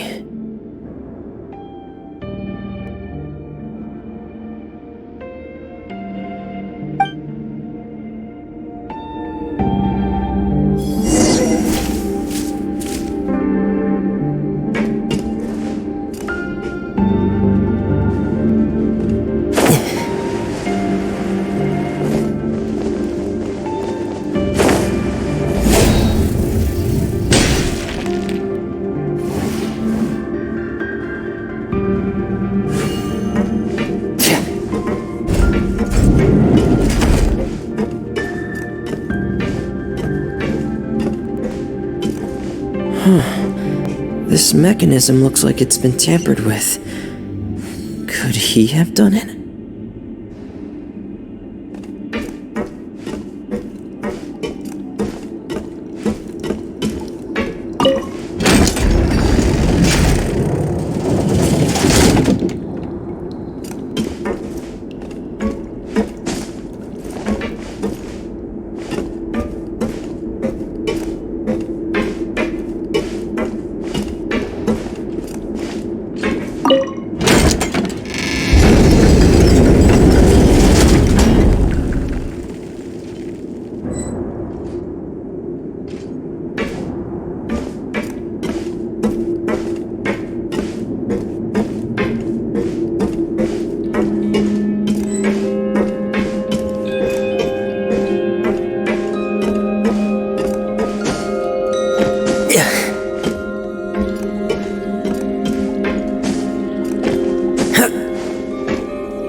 This is where the water starts.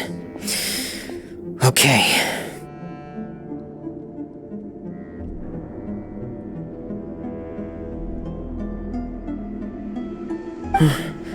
Master Child probably dived into the water. I'll go take a look as well.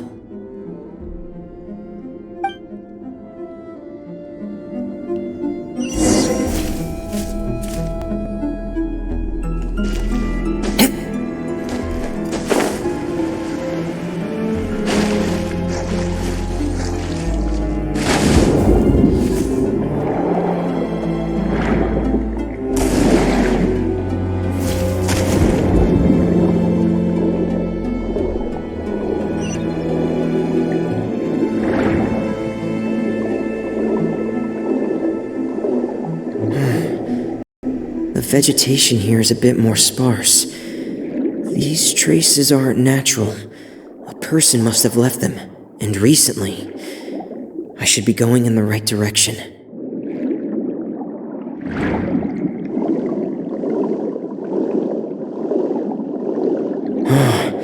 There are traces here too.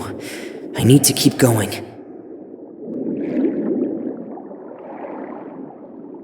Huh? The traces are gone, but I don't see where he could have gone from here.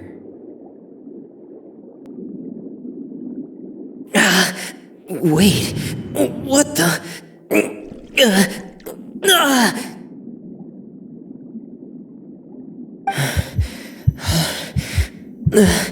My heart is racing, and it's getting harder and harder to breathe. What's going on?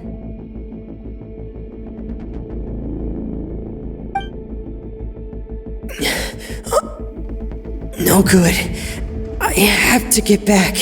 They still don't know anything about what's going on. If I turn back right now, I should still be able to make it.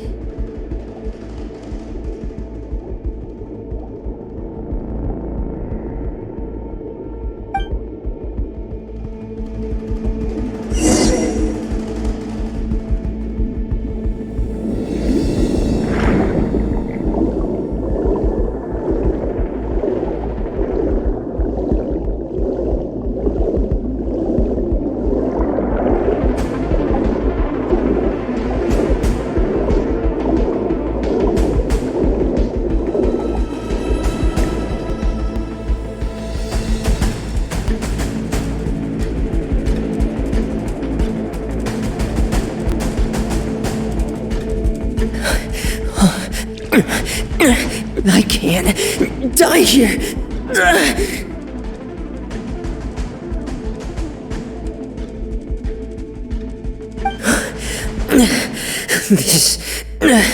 This is bad. I'm feeling worse and worse, and I'm still underwater.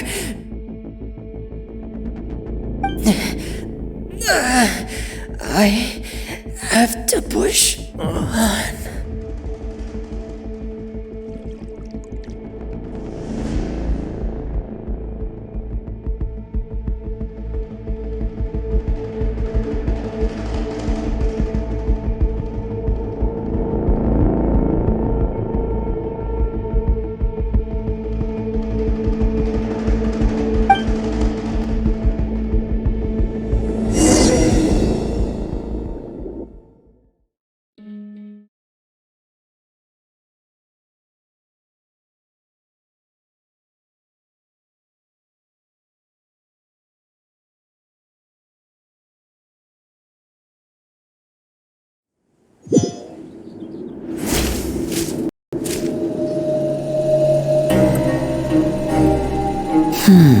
So, in other words, the trail you were following vanished, and you had no idea where Master Child could have gone, but there was also no obvious place for him to have disappeared to. That's right. I tried my best to swim back, but I had already put some distance between myself and the fortress, and I just couldn't find the strength to keep going. I probably passed out some time after that, and you know the rest.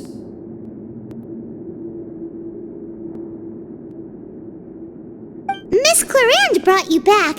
But we also don't know why she just suddenly appeared at the fortress, or why she went out to save you. Miss Clorand, you say? I must go thank her in person. You're still too weak for Monet. You can go after you've had some more rest. Miss Lynette is right. I believe Miss Clorand will stay here as a guest for another few days, so there's no need to hurry. A guest? Then I can assume Risley was the one who invited her to come down here? You should ask His Grace about that. He'll be able to explain better than me. Yeah, it's about time he actually told us what's going on. Wanna come with us, Liddy?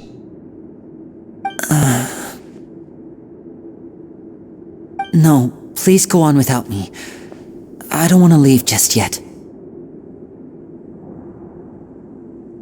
Lenny. The logical part of my brain is aware that we're safe right now, but I still can't bring myself to leave. Both of you are just in danger.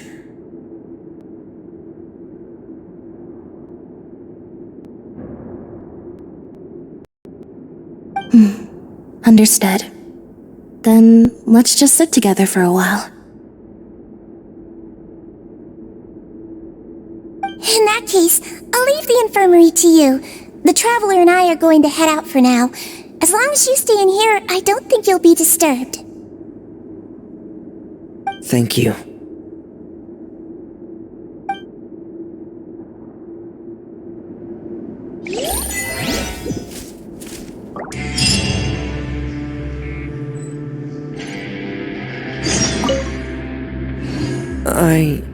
I'm so sorry, Lenny. I'm also really sorry, Lenny. I should have been more careful. Don't say that. It was all my fault. I was the one who should have been more careful. You two were nearly... If I was stronger, maybe I would have already found Master Child. No, how can you say that? Huh? I'm sorry. What I'm hearing is, we all dropped the ball at some point during the mission, so the responsibility falls on all of us. Isn't that right? Yeah, that's right. It's on all of us.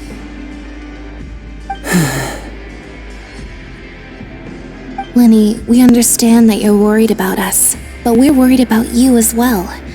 Please don't blame yourself. We want you to keep your spirits up. Yeah.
take it Mr. Fremonet's condition has stabilized?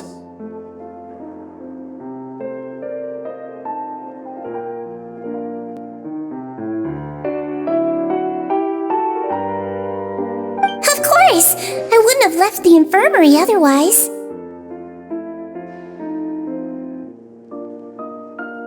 I've been expecting those two, but might I inquire as to the purpose of your visit, Miss Siegewien?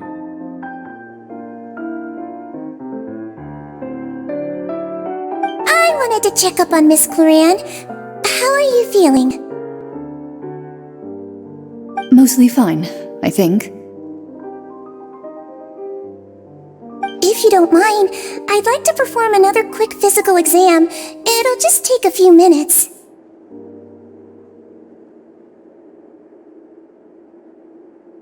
All right. Thank you for looking out for me. I'll take my leave for now, then.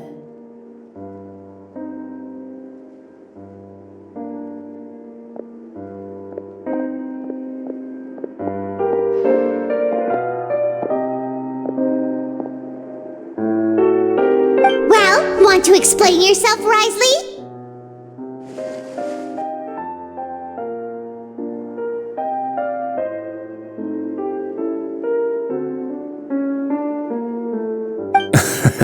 Of course, but I'm not partial to the word choice of explain. How about enlighten? Where should I begin?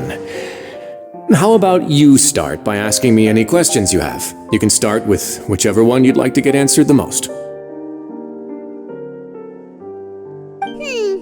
Then Paimon will begin. Did you know about Lenny's goals from the very beginning? No. I just knew they were Fatui operatives sent to the fortress by the Knave.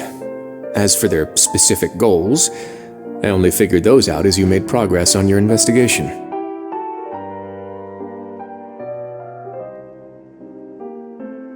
You managed to monitor and stay ahead of them even though you didn't know what they were trying to do?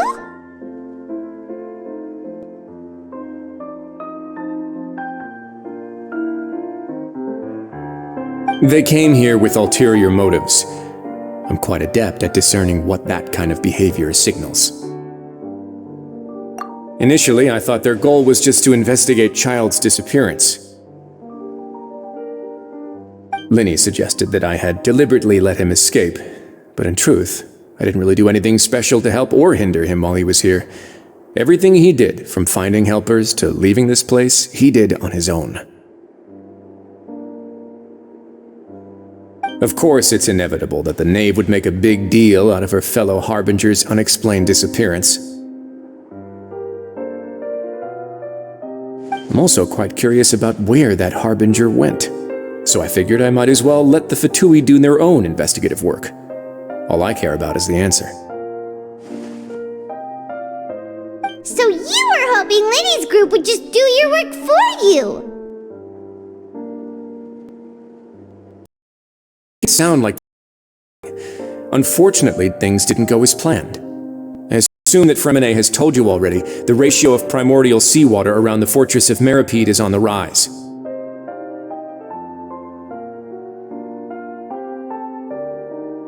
The Forbidden Zone has always been Linny's target, and you got roped into that investigation after running into him. I began to intervene out of concern for your safety, and also to prevent the fortress from becoming entangled in more irksome matters.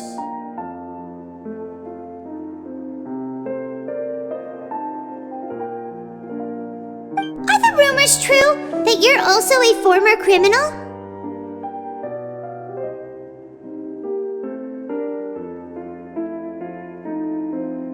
Now, why would you put it like that?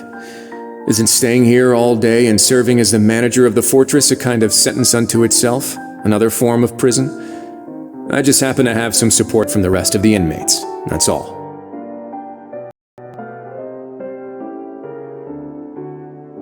Oh, right! Paimon wanted to ask, who invited Cloran down here?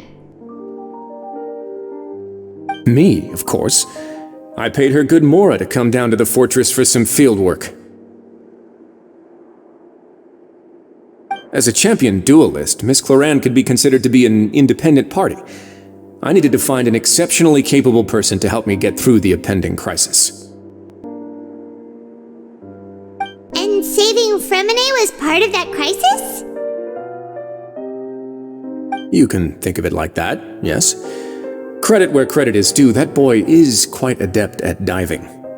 Had conditions not been as hostile as they were, he probably would have found the missing Harbinger already.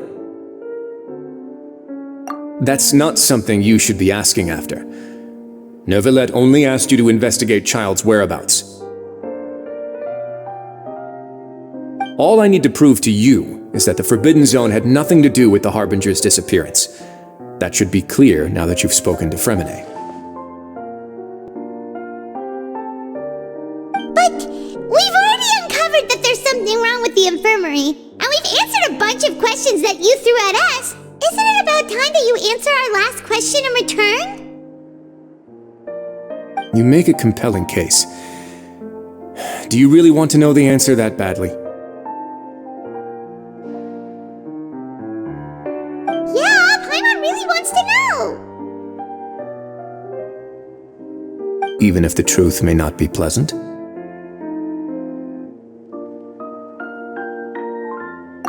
Follow me.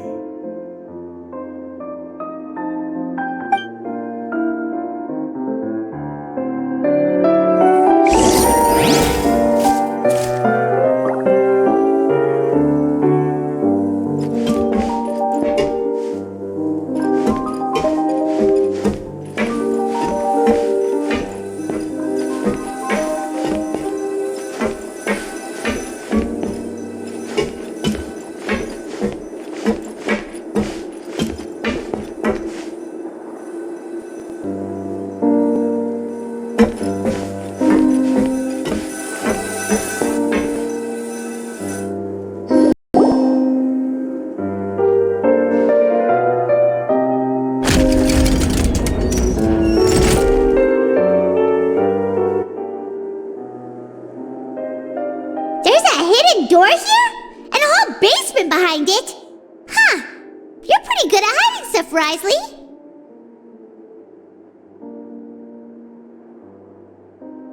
It seems you've forgotten just what kind of place the Fortress of Meripede is.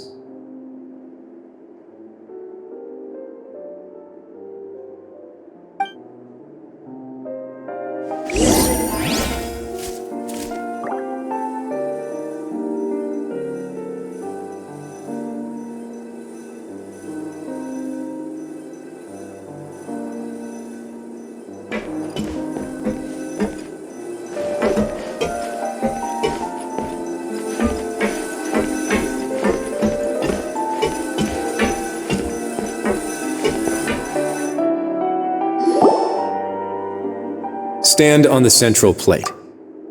Wait, is there a secret mechanism or... Whoa!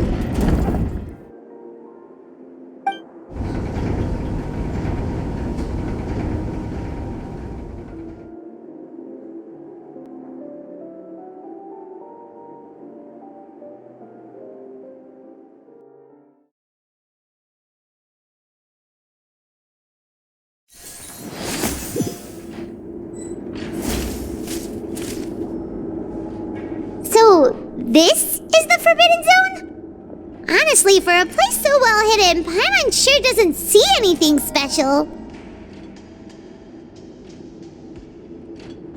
What a huge door! There are 3 such isolation gates in total. Generally speaking, I'm the only one who's allowed to go inside. Hence the name Forbidden Zone. Am I correct to assume you're going to run on back and tell your little Fatui friends everything? Well, Paimon wasn't thinking of keeping anything from them. Well, I'd advise you wait until you've seen the whole truth of this place for yourself before deciding whether or not to tell them.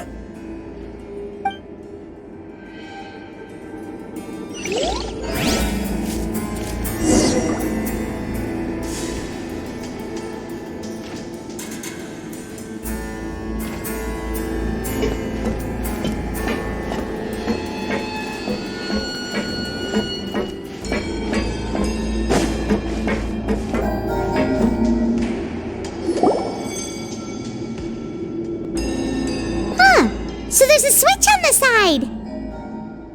Stand back.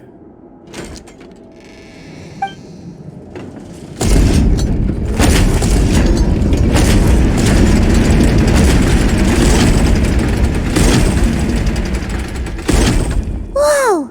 They all just went up one by one!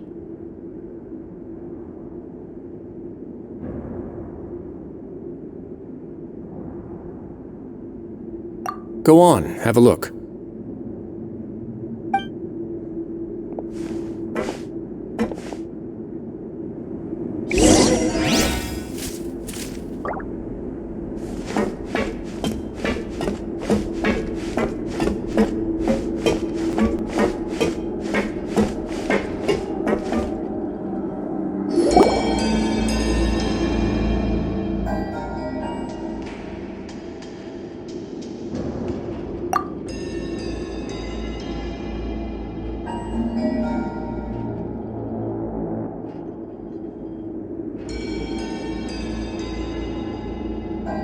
I've been interested in what lies beyond that gate ever since I assumed leadership of the Fortress of Meripede.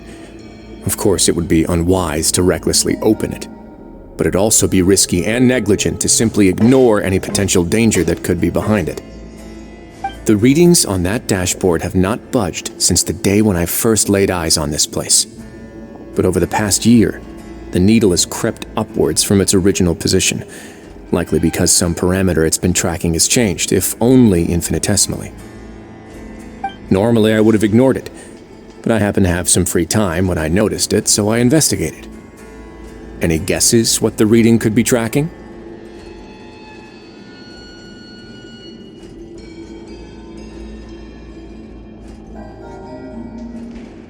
Very reasonable guesses. I've considered both of those as well. Unfortunately, our dashboard is tracking something less ordinary.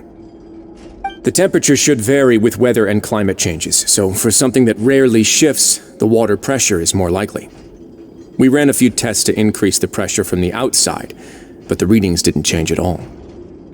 Later on, a few more possibilities occurred to me, such as a potential connection with the primordial sea. I began to make a few preparations based on that hypothesis. Over the past few days, the needle has moved again.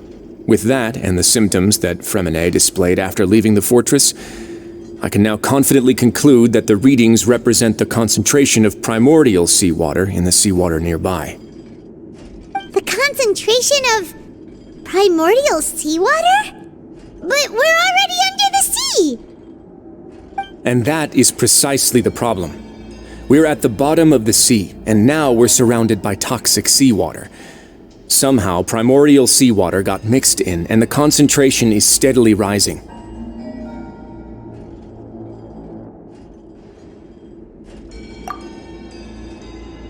Yes, that's very likely. But forget about the two of us! Not even Novelette knows where the primordial sea could be, much less where we could find and plug a leak. Oh. Oh! Seems like you've figured it out. I believe the primordial sea lies directly beneath this sluice gate. For some reason, the primordial seawater levels have risen significantly, and it's now very close to us. The indicators are now red. Although the gate still stands, some primordial seawater has already leaked out and mixed into the sea around us. If this continues, soon it will no longer be able to hold back the primordial sea at all. Yeah, you know what the legends say. If this place falls, then everyone in Fontaine will be turned into puddles in the span of a night.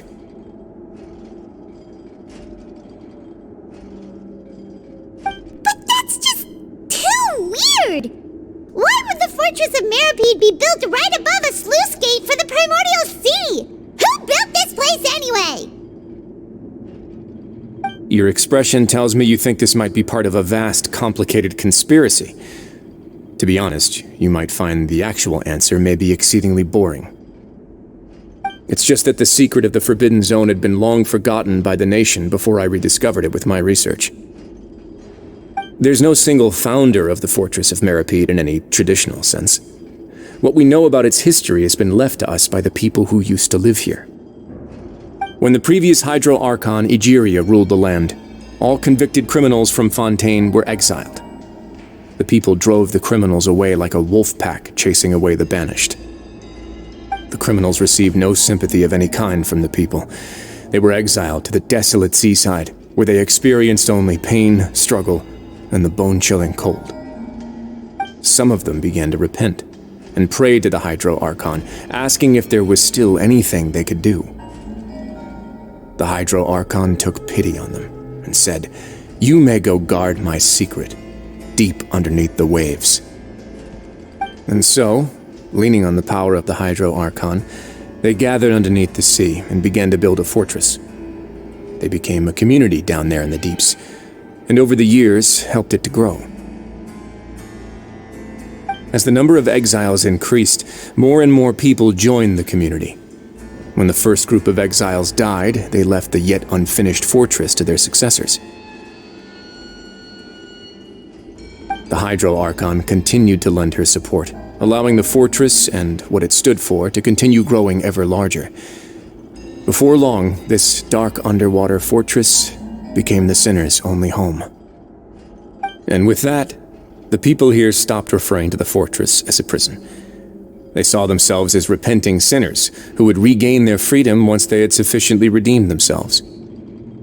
But as time went on, people also realized that the fortress was a lonely place.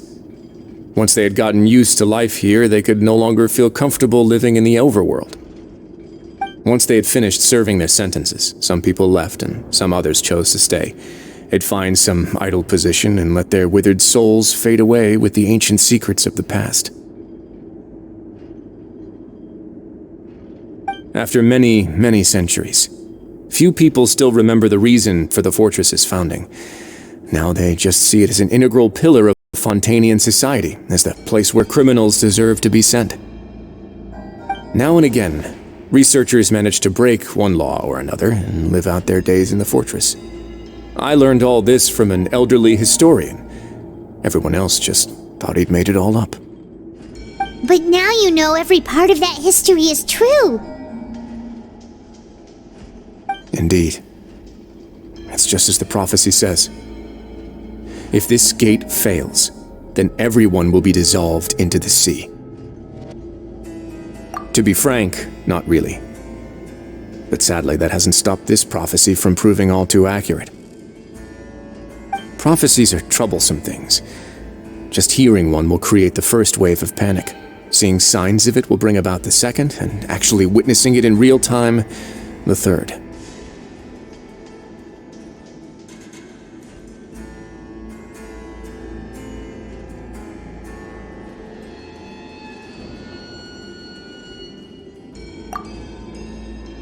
Let's go somewhere else. I want to show you something.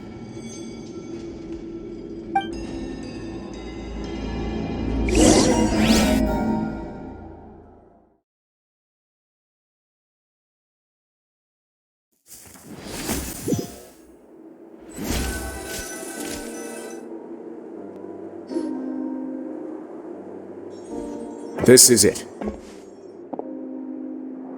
Your Grace, perfect timing. The results from our last round of experiments have... Wait, Jurier, he's not alone! Huh? Lorvine and Jurier? No need to panic, you two. I've already told them about our plan. What? After you warned us not to tell a single soul about any of this? I'm skeptical as well. Are you sure they are trustworthy? The results speak for themselves, don't they? These two may already know more than you could ever imagine. All right then, if Your Grace insists. They seem harmless enough, so I'll trust them for now. Well, how about some reintroductions? This is Jurier, one of the highest-ranked researchers from the Fontaine Research Institute. He used to work under Edwin. I trust that you've heard of Edwin? He's the one who blew the whole institute sky high. Everyone knew he was a bit crooked in the head, But you're not local, so I guess it's possible for you not to have heard of him. Edwin's main areas of research were archaeum and gravimeters. As his assistant, Jurier is quite familiar with them as well. I hired him to be my technical consultant. You want to blow up the fortress of Meripede? Ah, what a lovely idea. I'm already imagining it in my head. Gotta admit, I'm tempted as well. Guys, focus! Focus! That taskmaster over there is Miss Lorvine, and is also one of my technical consultants. While Jurier used to be Edwin's assistant, she used to be Jurier's assistant. Ooh, are they together? See, everyone keeps asking this question. Are you too sure you're not a couple and just using your work as a convenient cover? Your Grace, I am not in a relationship with this man. If I dated her, I'd officially be madder than Edwin. Jeez, forget I said anything then. Follow me. Whoa, there's another door that goes right up. Your constant amazement makes it seem like the fortress can do anything.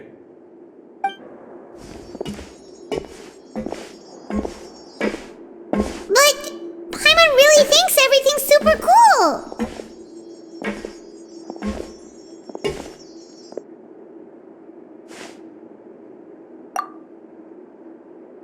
Well, let's spice it up a bit. And here you go.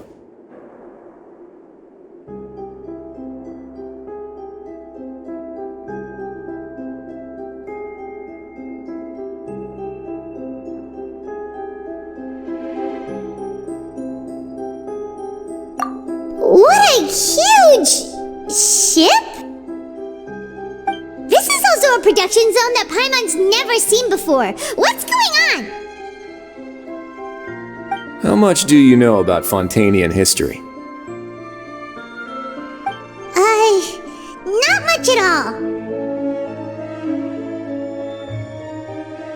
Well, then maybe you haven't heard the story of ancient Lemuria. To give you a quick rundown, Fontaine used to be ruled by the Lemurian dynasty. According to legend, the Lemurian king Remus came to this land after being inspired by divine revelation and found the seer Sibila, who had taken on the form of a golden bee. Taking the golden bee with him and riding on a huge ship, the Fortuna, he created his nation above the surging waves. He called his nation Lemuria and used the Fortuna to incessantly search for new tribes and islands, calling on them to join his empire.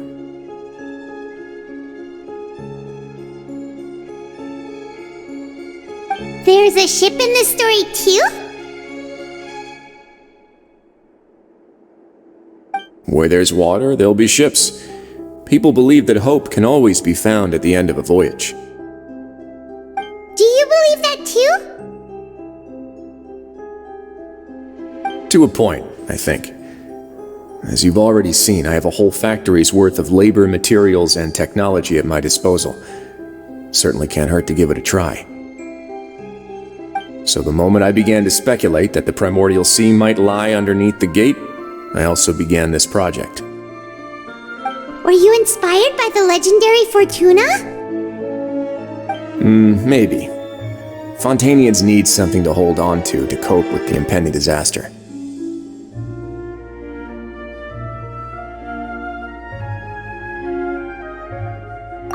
Were the workers to find out the truth behind this ship, riots would destroy the fortress faster than any catastrophe. As the fortress's administrator, I'd never make such a reckless call. Alright, that's enough talking for now. I'll need another 3 cups of tea to soothe my throat. Do you have any other questions?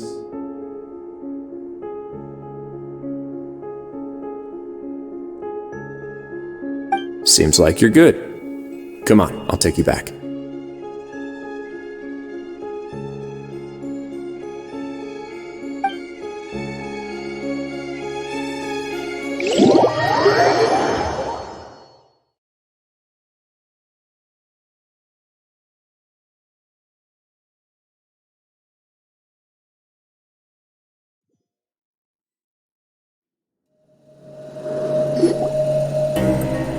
I'll leave you here for now.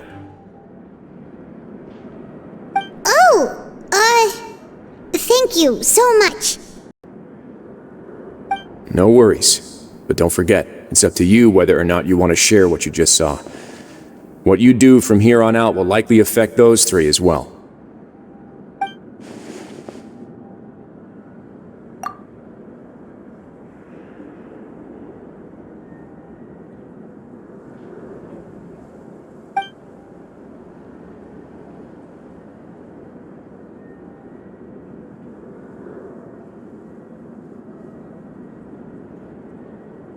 Yeah, we'll put a lot of thought into it for sure. Great. I look forward to what happens next.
Welcome back. Do you want a cup of tea?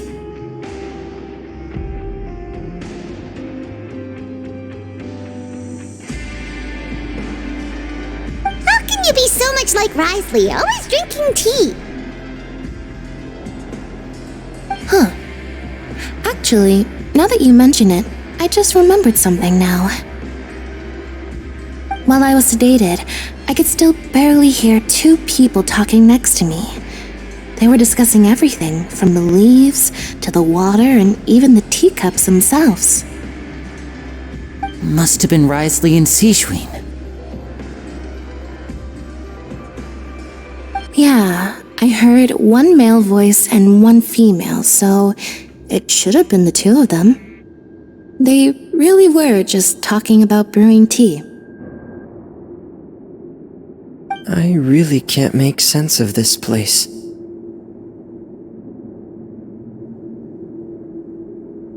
So, Traveler, Paimon, were you able to learn anything from Risley? Yeah, he explained everything. Very well. Then, would you mind checking your answers against my speculations?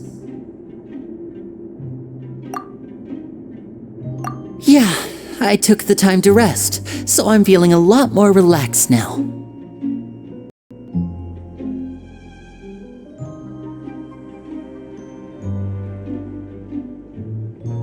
Nobody else is around, and Miss Sejuin is also busy with something or other, so let's just talk here. All right, then I'll posit my theories. I asked myself 3 questions. Firstly, why was Fremine affected by the primordial seawater?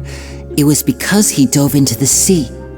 My theory is, the long-lost primordial sea is probably very close to the fortress of Mirapede.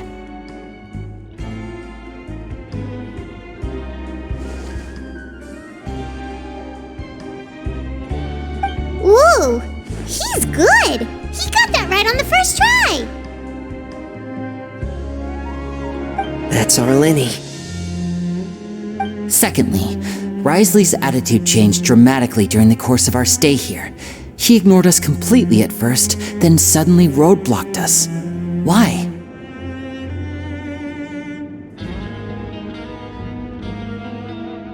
I spent quite a long time thinking about this. If he has been monitoring the Fatui since the very beginning, he probably ignored us at first because he was hoping we could find Master Child for him. What's more, The Fortress of Meripede is not part of Fontaine's court system, nor does it report to Udex Nervulet. Wriothesley is basically the king of a no-man's land. As long as the fortress doesn't do anything about Master Child's disappearance, Father can use it to pressure the Fontaine authorities. And while the two factions are pitted against each other, Wriothesley will be free to move between the parties of interest. If I had to guess, he probably has something that he's working on himself. It's likely related to the secret of the infirmary, but I just can't think of what it could be. You're super smart! Thanks so much. Then finally, there's the last question. If Wriothesley does have a plan, what could it be?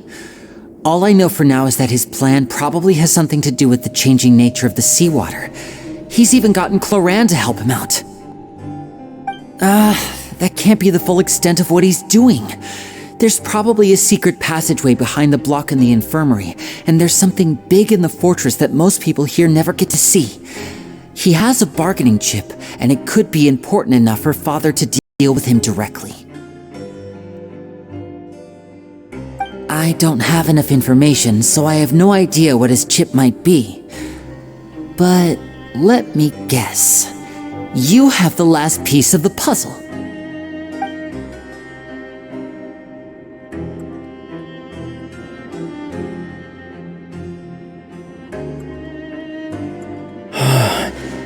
I can't believe it. The sea will engulf everyone. Just like the prophecy said. Could Wriothesley have wanted to meet Father to figure out a way to deal with this crisis? If you remember, I once mentioned that Father sees the House of the Hearth as her base of operations, and she truly wants to resolve the crisis. But how could Wriothesley have known that? Or perhaps he didn't know and just wanted to bring Father over to his side, which could be why he said he just wanted to negotiate. Yeah, that makes sense to me. I understand your concerns as well, Traveler. I'll figure out a way to pass this on to our father. No matter what, we're on your side. The two of you have already aided us far too much. We probably wouldn't be standing here right now if not for you. If you ever need anything else going forward, please come to the House of the Hearth at any time. Though you may not share the sentiment, after all that we've gone through together, the three of us basically see you as family now. You have my gratitude. Thank you for protecting Linny when it really mattered. And thank you for sharing the secrets of the fortress with us. We didn't think you were going to do it. Why are you being so formal all of a sudden?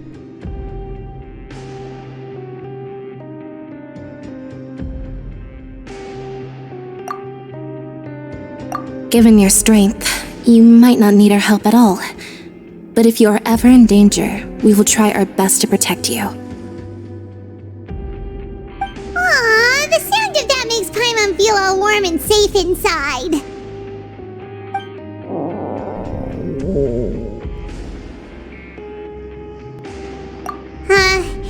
Paimon's hungry.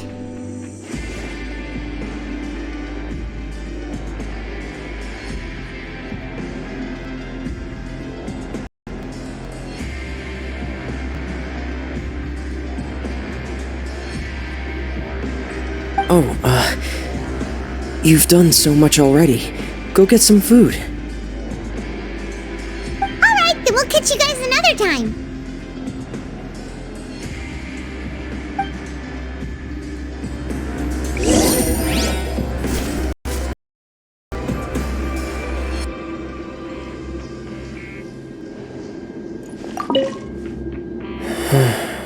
I feel like I should try to become someone more capable of helping. You're incredibly helpful. Lenny thinks so too. Yeah, You two are always telling me not to push myself, but aren't you just like that as well?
Come on, let's go pick up ours as well! Traveler Paimon! Over here! Are you here for dinner too, Miss Sijwin?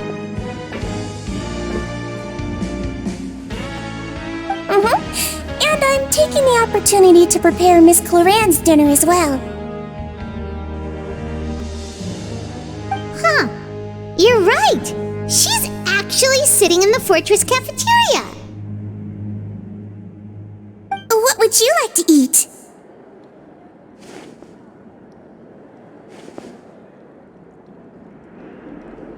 Yep, you can. I've already talked to our chef, Mr. Wolsey. It's all on me today, so you can get whatever you'd like.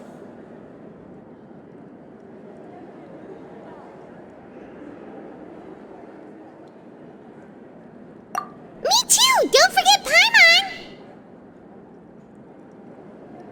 No problem. Just leave it to me.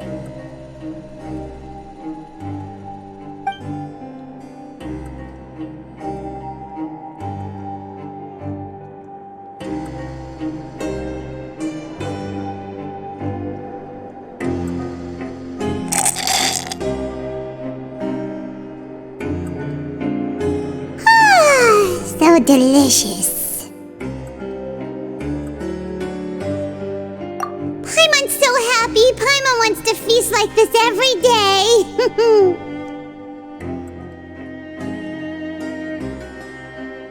Feeling full yet? How's the food?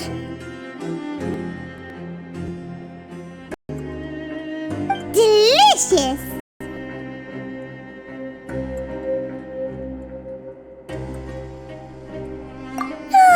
I'm so glad to see you all so happy. Oh, see, the expression on your face just now? The muscle here just moved, which suggests that you're feeling quite relaxed at the moment. Sijwin, do you do this to help your patients or to better understand human beings?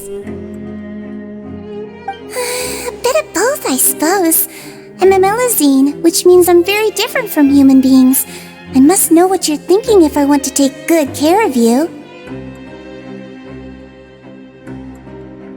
You're really good at taking care of people. Even though you're so short, you still talk and act like an older sister. Really? You're reminded of an older sister? That's great to hear. Oh, and what did you mean back in Risley's office? When you said that you were protecting Linny and his siblings as well. Oh, that. I I just asked His Grace to look out for those children, especially that diver boy. I was getting a bit worried after hearing that something was wrong with the water. Thankfully, Glorand is very strong and managed to save him in the nick of time. His Grace also sealed the pipes after Glorand left, to make sure that Linne wouldn't impulsively chase after his brother.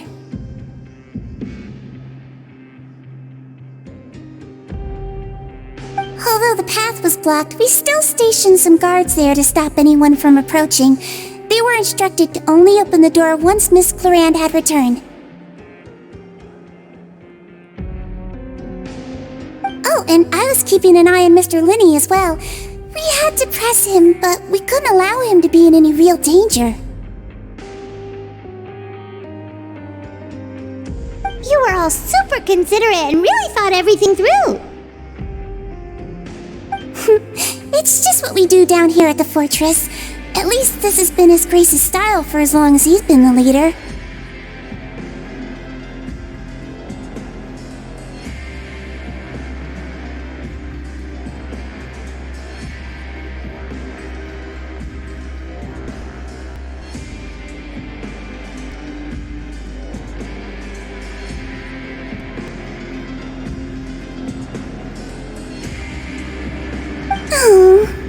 I really wish Monsieur Nervula would come down here more often too.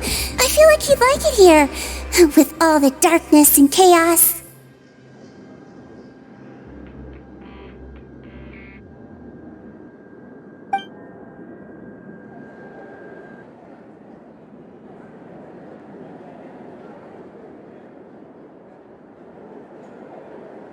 Get a good night's rest, you two. You both worked very hard.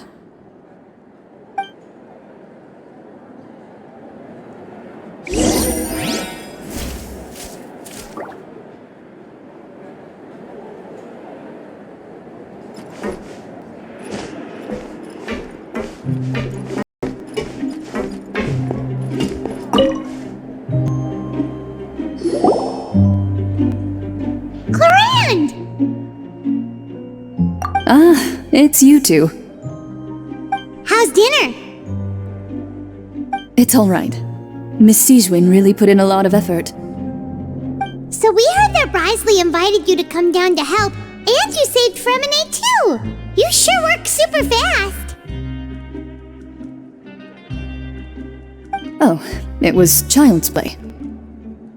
Still, Paimon didn't know even champion duelists could take on side jobs. Oh, and why aren't you eating with Sigewin and the Duke? Won't you get bored eating by yourself? Miss Sigewin was with you, and the Duke has business of his own. Actually, didn't Navia say that you went out for dinner with her as well? Yeah. First time in a long time. First time in a long time?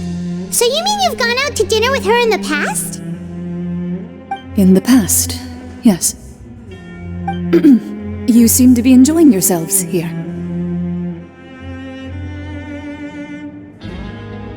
Things will be getting messy at the fortress soon. Don't run around unnecessarily.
So much has happened.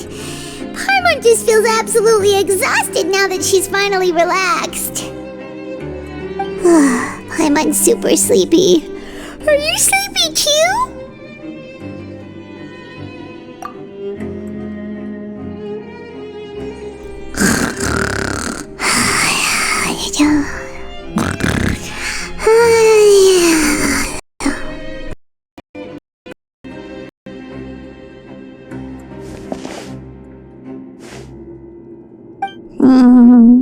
Delicious. Paimon wants seconds for free.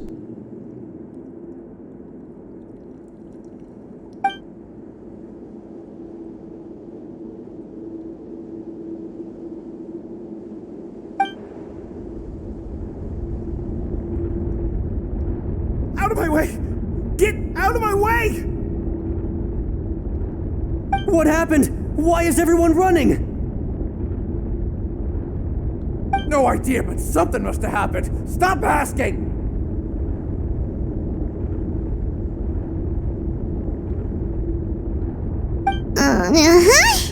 Who's yelling? Paimon still wants to sleep.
No time to explain, mate. Goodbye.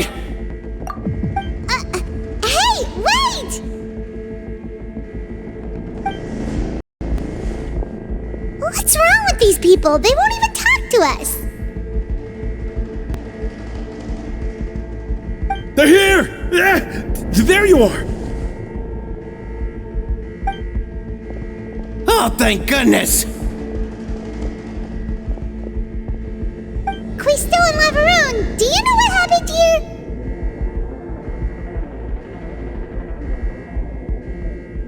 We came here especially to inform you. Something seems to have gone terribly wrong just now.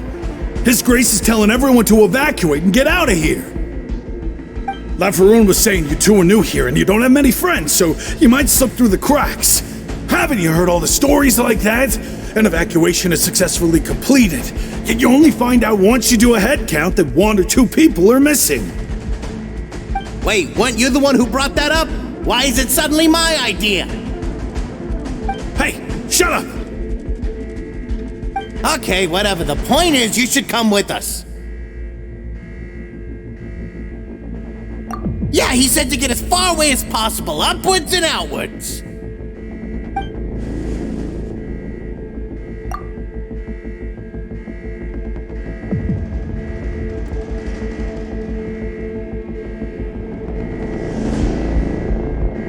No, it can't be that thing! Whoa, wait, what? What? Hey, where are you going? We have to go find the Duke! You two just go and get out! Go on without us! Hey, hey! Be careful!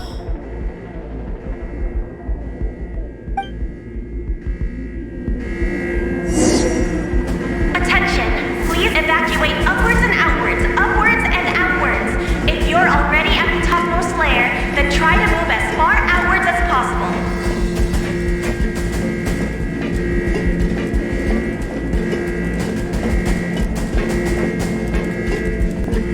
Attention! Please evacuate upwards and outwards, upwards and outwards. If you're already at the topmost layer, then try to move as far outwards as possible.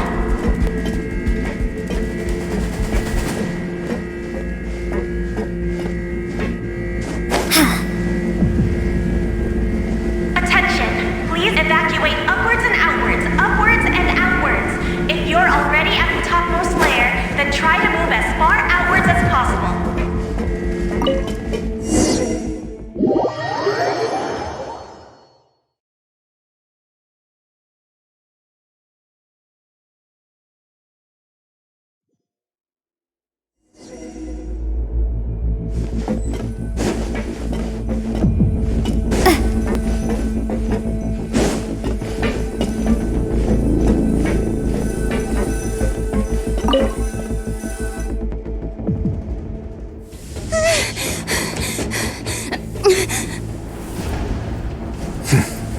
They're here. Just like I said. What happened?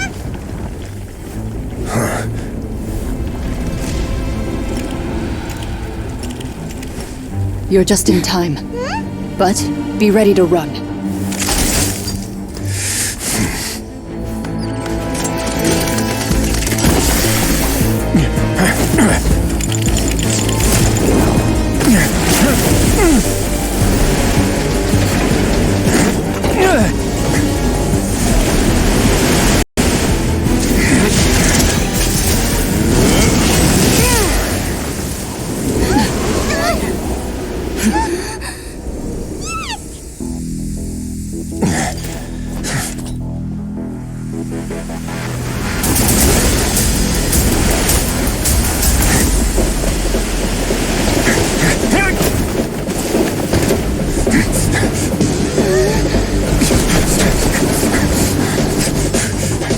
Three, two, one.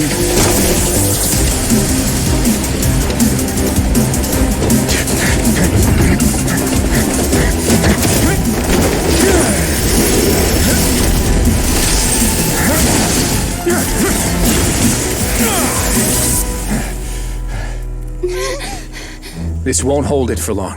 Find Neuvillette. Tell him the defenses are about to collapse. Then what will happen to you? Until he arrives, we'll line of defense.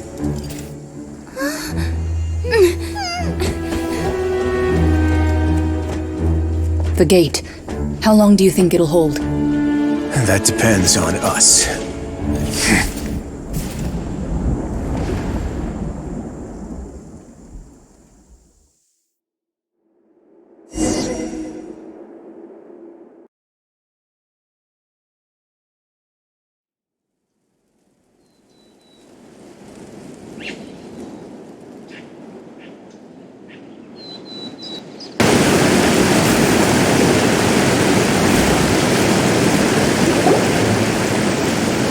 Neuvillette, why are you here?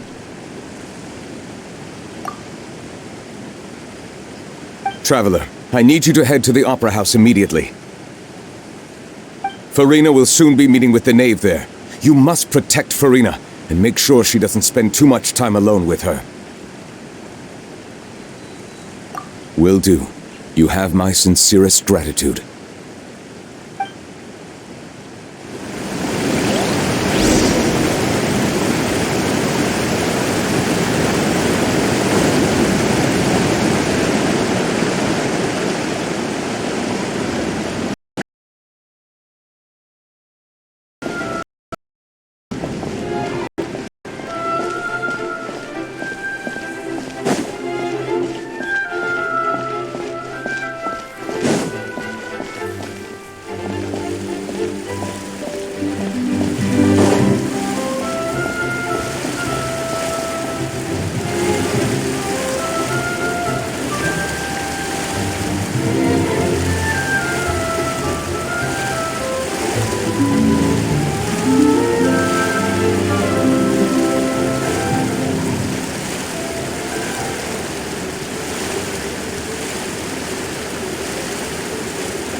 more people over there.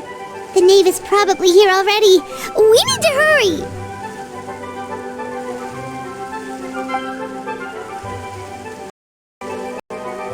Are you two the traveler in Paimon?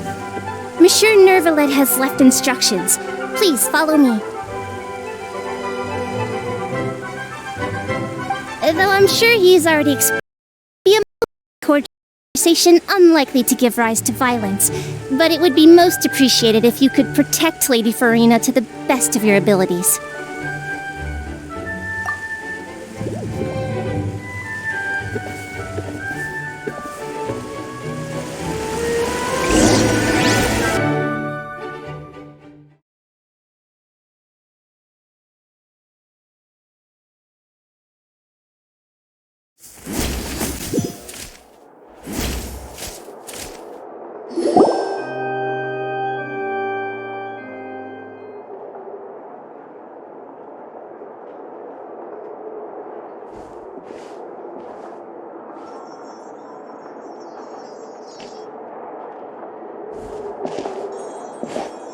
Oh, so you two are the honored guests Miss Farina mentioned.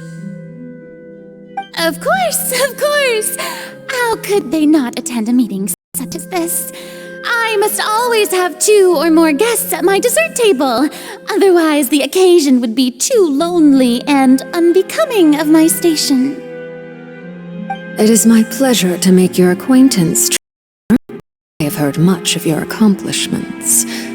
I am the Knave, one of the 11 Fatui Harbingers.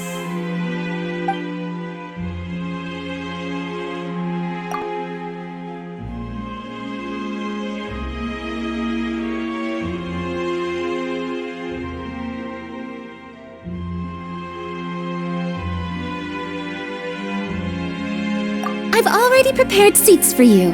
Come, sit beside me.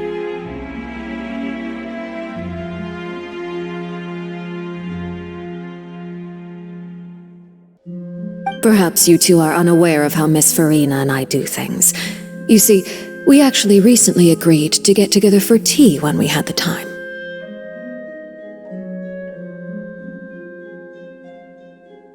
See this? This is a limited type of confectionery that Miss Farina simply adores. There are only 16 slices sold every day. Here, why don't you and Paimon have a taste?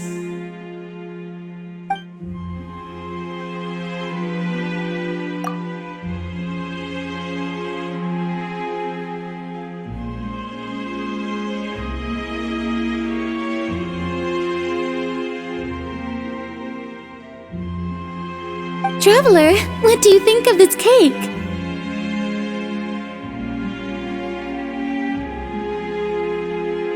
That's good to hear. So what Child said was on the mark after all. You do share a taste in desserts with Farina and I.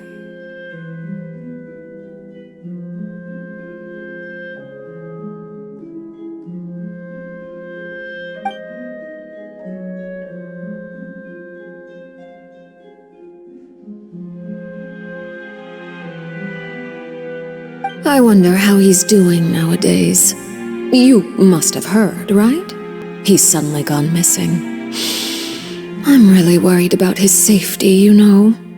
Here's to hoping that he's an excellent swimmer. Since we're talking about him, I feel like I should add something. His martial prowess really looked certainly pretty impressive, yeah.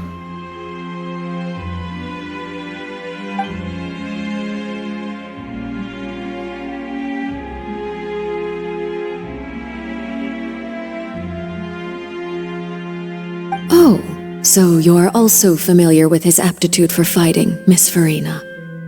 Oh, right. I almost forgot. Child was subdued by Udex Nuvillette right in front of you.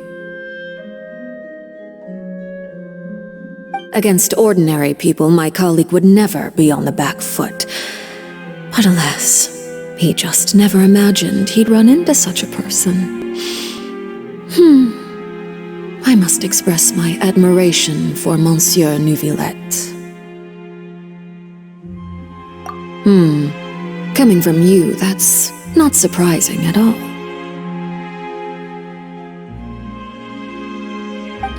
But I thought you would be happier to hear the news.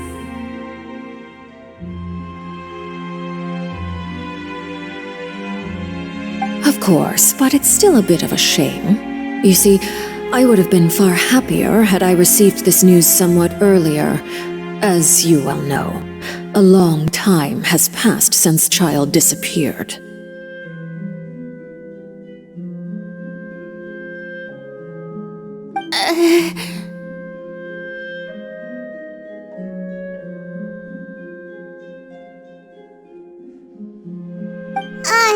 Well, in any case, there's no need to worry. We know for sure that Child is still alive.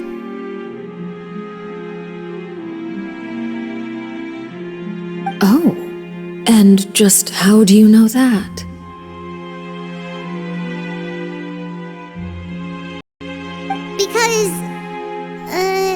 Because we found evidence that proved he left the Fortress of Mirapede.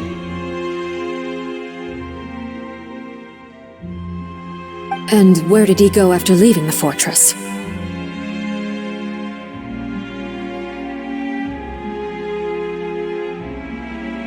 Well...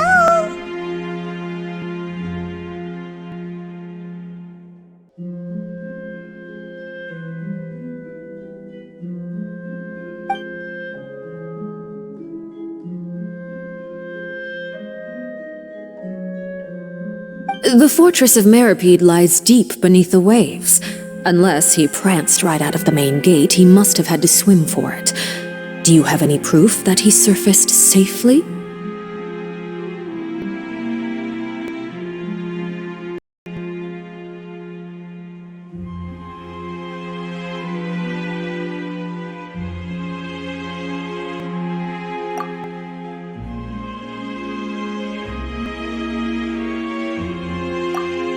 That is good news, at least.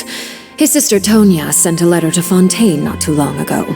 Since he was unfortunately unavailable, I picked it up on his behalf.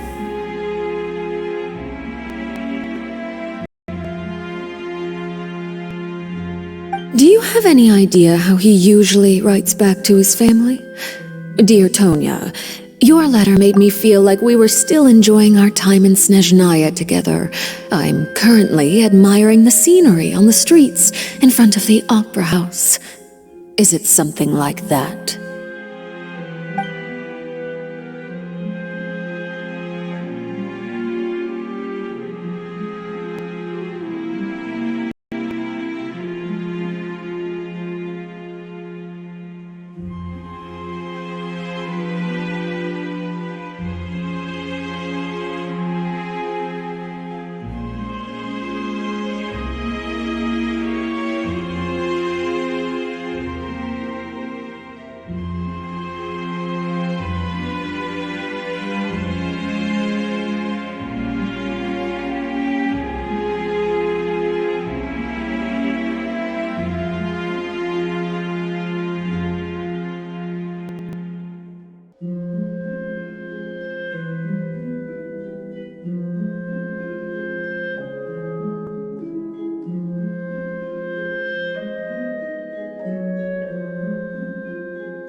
All letters tend to follow the same few formats anyway, right? As long as the contents are accurate, it doesn't matter so much how it's written or how it's worded. Huh?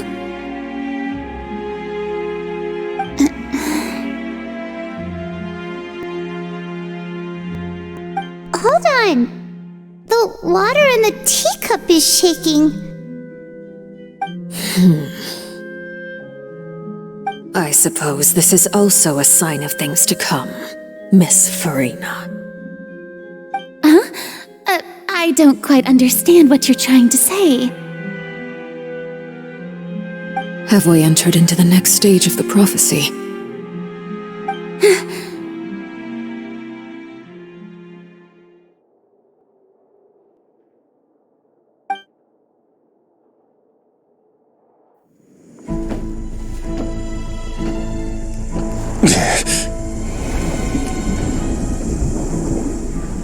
My thanks to you both.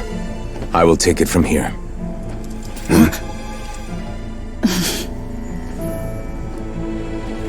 Sure you don't need a hand? Quite sure. Wow. So, what's your secret, huh? Let me guess. Nah, who knows? Maybe it's just your sense of responsibility. Sounds about right.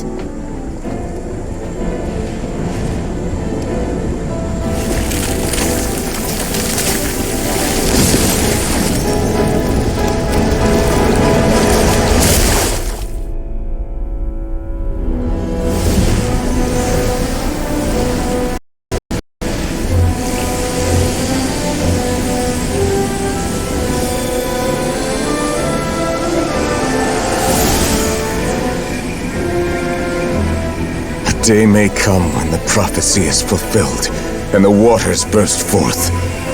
But it is not this day! This ancient power could easily obliterate an entire race. A tsunami of fury would unleash endless catastrophe.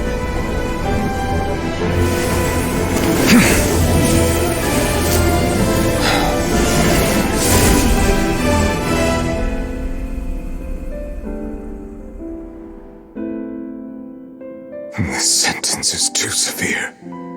Forgive me for overruling it.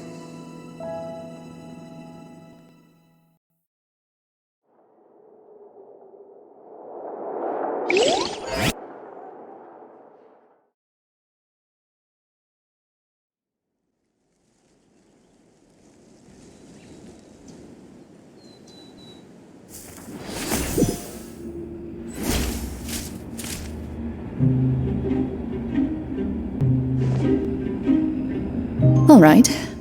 Seems like the problem inside has been suppressed. Let me guess. We're safe for now. Indeed. But only for now. I win this bet. You owe me a present. Very well. It was indeed just as you said. You made a bet? We made a bet on the size of your entourage. Cloran thought you wouldn't come down by yourself. I figured you would have at least brought a few people along for appearance's sake. It appears I underestimated just how confidential the mission was. Shouldn't you have gotten used to confidential missions by now? That's just how the courts operate. So what gift must the loser give? Tea? He already has tons of tea in his office. I'm thinking about a set of legal codices. That wouldn't happen to be a dig at my lack of legal awareness, would it? Well, I'm sure His Grace doesn't consider the fortress to be outside the law. I was under the impression the residents of a place like this would be uninterested in the legal codices. That was obviously a joke.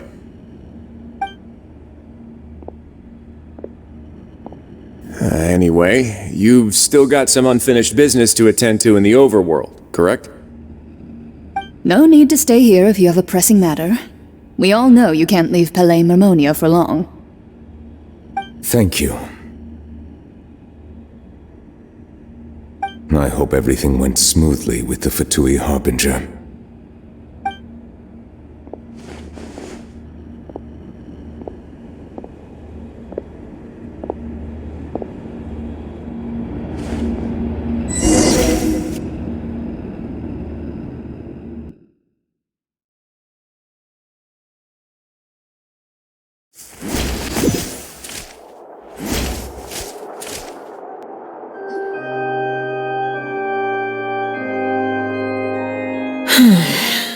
I must say, We've spent long enough playing house. Miss Farina, as the Hydro Archon, I am sure you understand the exact meaning of the phenomenon we just witnessed. Should I say? That's what I originally thought. But looking at your expression, was I wrong? And you haven't a clue? What are you trying to say? At this point, I don't think there's any more need to speak as diplomatic representatives. Allow me to speak to you now as just a Fontainian. You know the prophecy by heart, and also that every part of it is being proven true. Yet, here you are relaxing, drinking tea, and eating desserts as if it's all nothing more than a few stray bugs in your garden. Do you really think that's acceptable?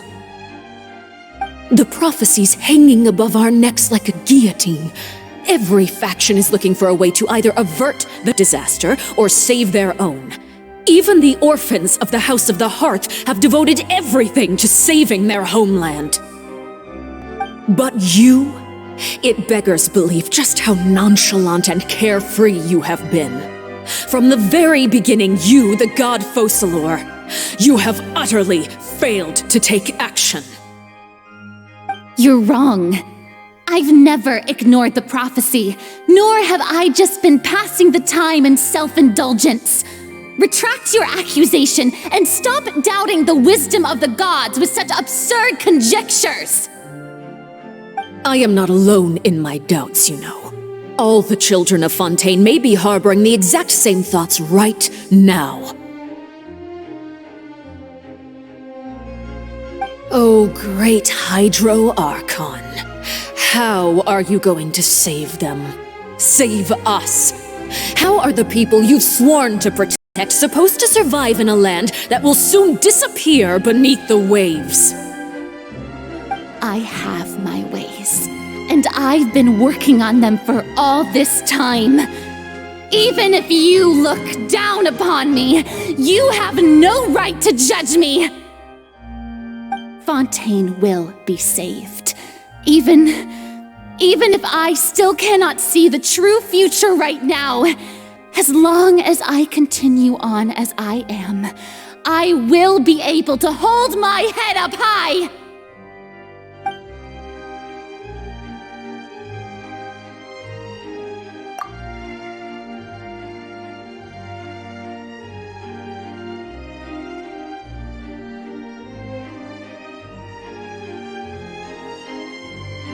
Then I ask you, Miss Farina, just what have you been working on?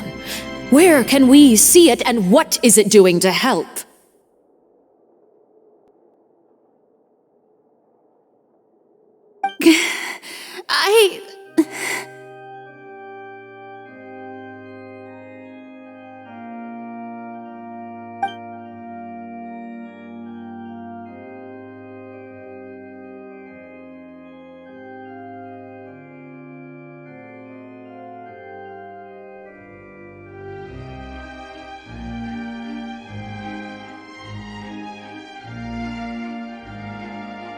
My machinations are just like the prophecy itself. They will only reveal themselves at the fated time. It is just that beings like yourselves are unable to perceive them as of yet.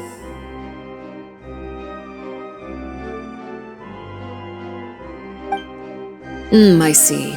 As a god, the proof of your labor always lies beyond prying mortal eyes.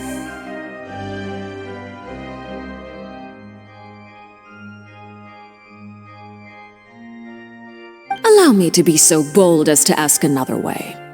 Would it be possible for you to tell us the parts of your plan that are not confidential? Such as your emergency response plan for the impending disaster?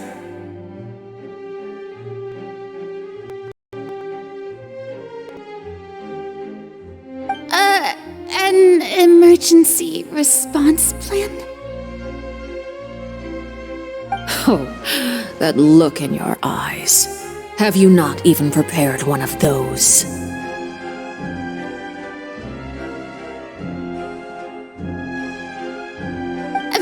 The emergency response plan is also strictly confidential. Then allow me to jog your memory. Miss Farina, what is the purpose of your Oratrice Mécanique d'Analyse Cardinal? And what do you plan to do with the massive amounts of indemnitium that has accumulated over the years?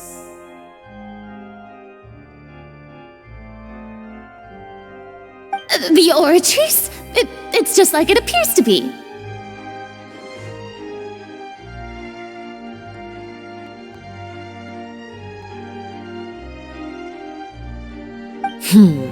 So you also have no idea. If I'm not mistaken, someone's using it to prepare for something. But unfortunately, it would seem that someone is not you, Miss Farina. I first caught wind of this when Linny tried to investigate the Oratrice in the Opera House. You see, even just getting close to the core contaminated him with an extremely large amount of indemnitium.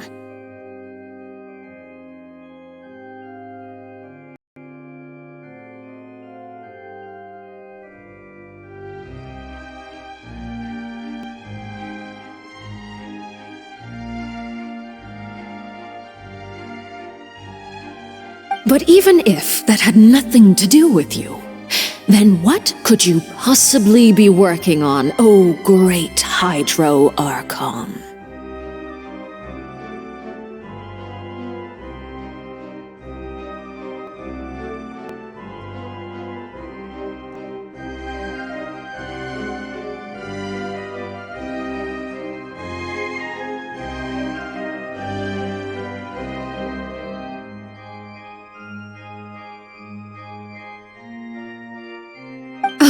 Right. I almost forgot. Udex Neuvillette is not at the tea party with us today. Miss Farina, I suppose you must have ordered him away to take care of some troublesome business. Yes, that's exactly right. Please keep it a secret for me. Of course I will. Although, I must say, Miss Farina, you seem quite insecure without the Udex by your side.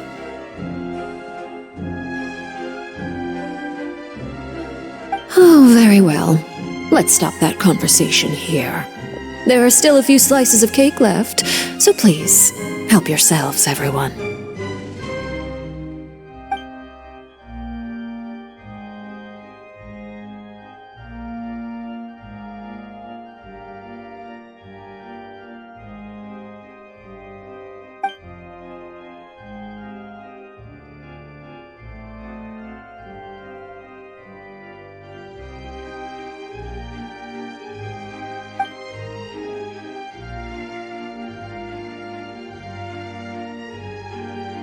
Traveler, I heard that you were recently commissioned to handle a few matters on behalf of the Udex. Why don't you take an extra slice of cake? Those who work hard deserve gratitude and praise. You too, Paimon. Thank you. Paimon will take you up on that offer.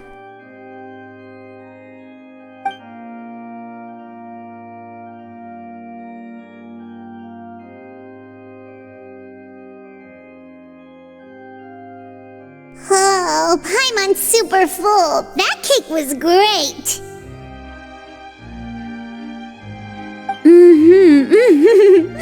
If it's on my tea table, it must be of the highest quality.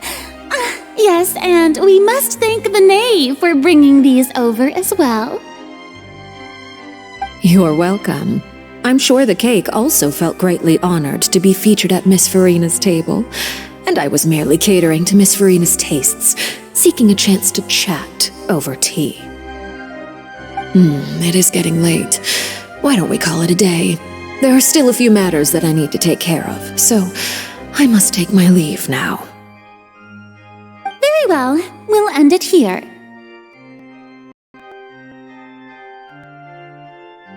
Mind seeing me off, traveler? We could use the opportunity to discuss Child before I must be on my way. Paimon's coming too!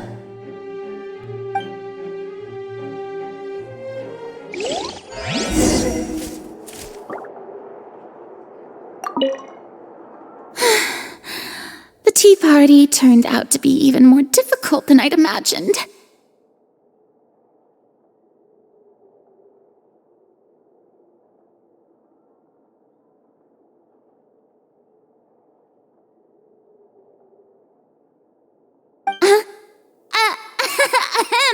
Why are you looking at me like that?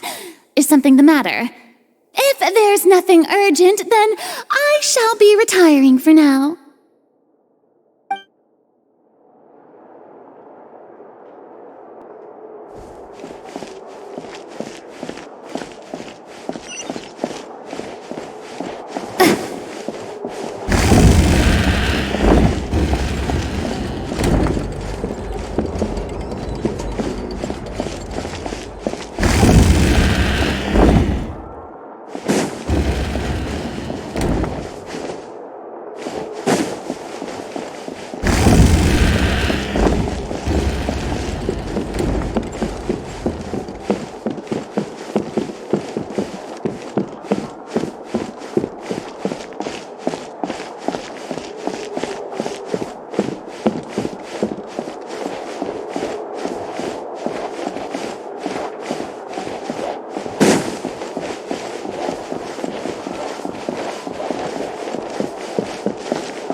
I'm glad that you were willing to come with me. Of course, Child was just an excuse. I have no interest in your dealings with him.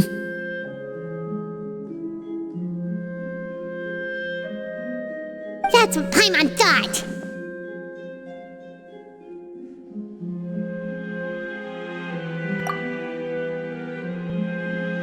You lent your aid to the children of the House of the Hearth. As their father, I would like to express my gratitude.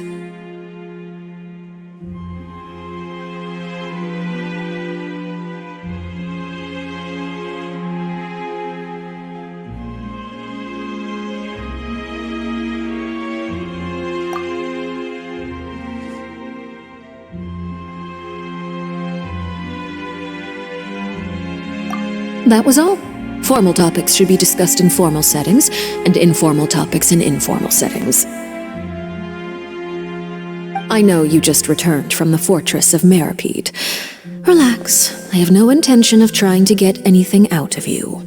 Linny, Lynette, and Fremine are still there, and I trust their judgment and abilities. They've all been working very hard and have always done all they can to fight back against anyone who tried to stop them, especially Linny.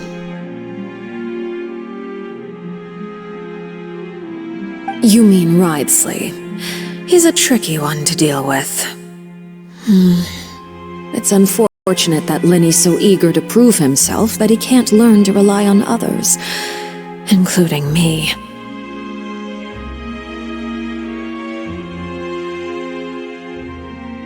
By the way, and you can just consider this a bit of idle gossip, but what's your impression of Farina?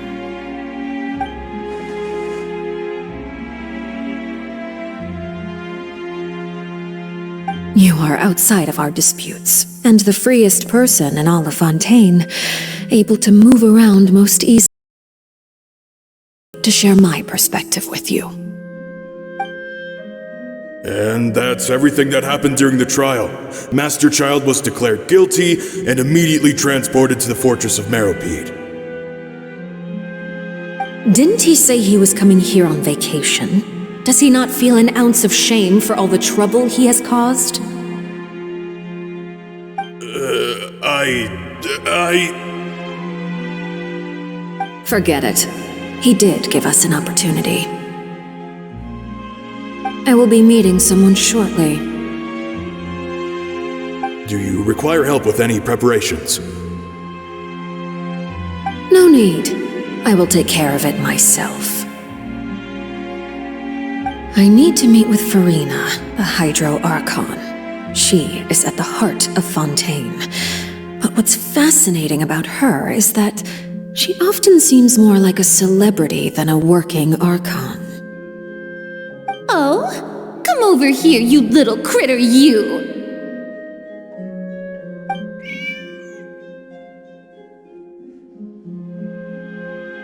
You dare to run from me? Stop right this instant! My goal is just to discover the location of the Gnosis. But I didn't expect the chance to approach Farina to be handed to me on a silver platter. This is so easy, it's actually making me a bit suspicious. Anything left unguarded is usually just bait.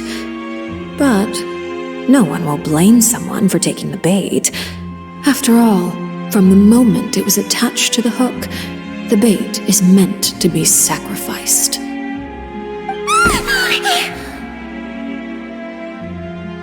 It's just as I guessed in the second before I struck. The Hydronosis is not currently held by the Archon. In fact, this Archon doesn't seem like a god at all. And I sense that she's under some kind of curse. Who are you? And what are you trying to do? Please don't kill me! I'm begging you, please! The fear in her pupils is genuine, so perhaps she's not bait after all. Either way, targeting her has lost all meaning.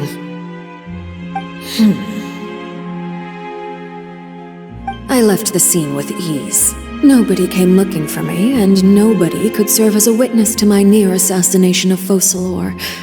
I suspect even Farina dares not mention this incident to anyone. Not long after, my informants confirmed what I had guessed. After returning to her quarters, Farina quietly cried alone. She was so scared that she could not sleep that night, nor could she even bring herself to eat her cake. There's no doubt that there's something wrong with her. I began to entertain the possibility that she is not the true Hydro Archon. Perhaps Iudex Neuvillette is actually the genuine article. I have to find the Gnosis. If the Neuvillette hypothesis is correct, he is probably in possession of it. Alternatively, it might have been hidden in a place that's hard for ordinary people to access. Yes, Father. My dear children, please speak. News from the fortress of Meripede. Master Child has gone missing. On top of that, the contacts and guards we bribed at the fortress have all gone quiet as well. Probably the handiwork of that Ridesley. I'm afraid so. This is a good opportunity. The value of a harbinger is much higher than most would imagine. We now have an excuse to exert diplomatic pressure on the Fontaine authorities. Set up a meeting for me. I would like to meet the Hydro Archon and Iudex Neuvillette. Oh, and I have an additional mission for you three. Yes, Father. Tartaglia's disappearance was not a part of my plan, but I can use it to make a breakthrough. With this as my excuse, I can ask for an official audience and continue my investigation of Farina and Iudex Neuvillette. The initiative belongs to the House of the Hearth. My wish to investigate the fortress of Meripede will be a front. Linny and his group will be responsible for the actual intelligence gathering.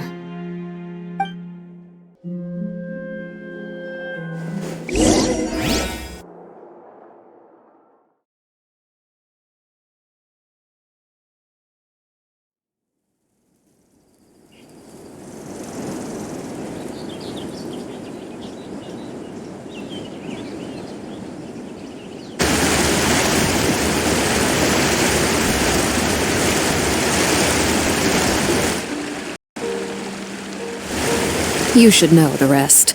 Lenny's group is quite close to you, so they wouldn't have hidden anything from you.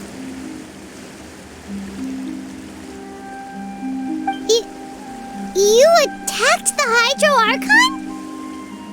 It wouldn't mean anything, even if you shouted it from the rooftops. After all, even Farina herself is still pretending that nothing of that sort ever happened. Alright then. I've now had 2 chances to enjoy tea with Farina. I have to say, the leadership of Fontaine is even more inscrutable than I had imagined. I once surmised that Iudex Neuvillette must be the Hydro Archon, but now, that doesn't seem right to me either. I am a servant of Her Majesty the Tsaritsa. Over my years of service, I've learned how a real Archon conducts and carries themselves. Whether Iudex Neuvillette or Farina, neither fits the bill. It's hard to imagine either of them as the Archon. Of course, that is all just how I feel. Gut feelings often do not require justification. It is, however, quite amusing to me that after all my years working in intelligence gathering, I've come to realize I am at a complete loss regarding the identity of the god of the land of my birth. Don't you think Fontaine is quite intriguing? A catastrophe looms, yet many secrets have yet to rise to the surface. It looks like Fontainians will have no choice but to save themselves. Ultimately, though, one must survive in order to do anything else. Should the need arise, I would be happy to cooperate with you. You don't need to commit to anything right now, of course. I have a feeling that the situation will continue to evolve, and as your name is often connected with noble deeds, I'm sure we will work together someday.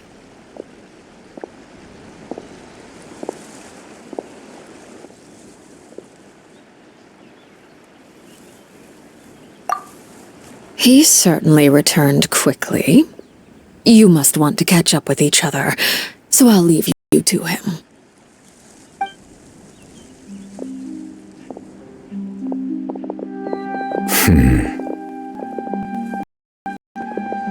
Neuvillette, is it over?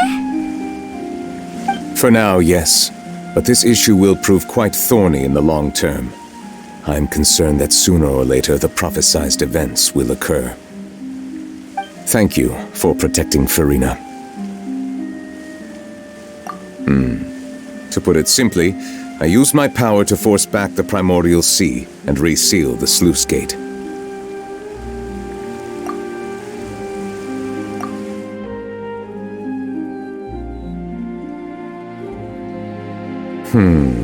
So as expected, the knave has turned up the pressure on Farina. She's trying to feel her out, though I'm still unsure as to her motives. Permission granted. Whoa. It can't be that you're the real Hydro Archon, right? But that's just a speculation on our part, though.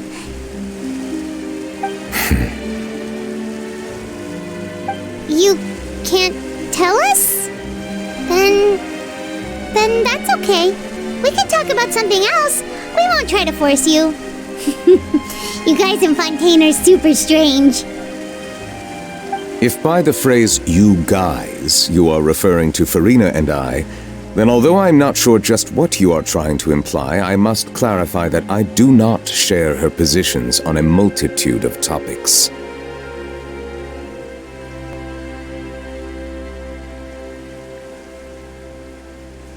I believe so. The fortress has a long and complex history. It has seen much grief and suffering. And now, another catastrophe will soon be upon us. I mourn this turn of events. Huh? Why is it raining all of a sudden?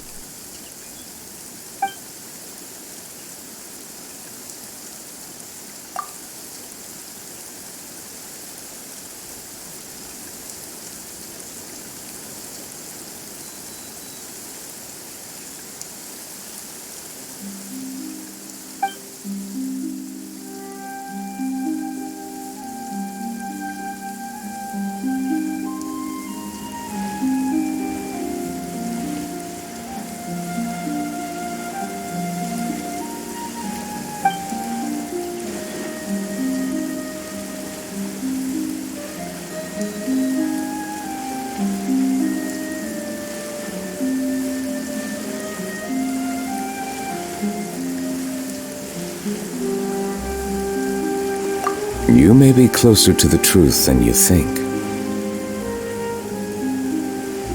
Oh? And what are you thinking? The dragon of... what? Huh? Please do not be so surprised.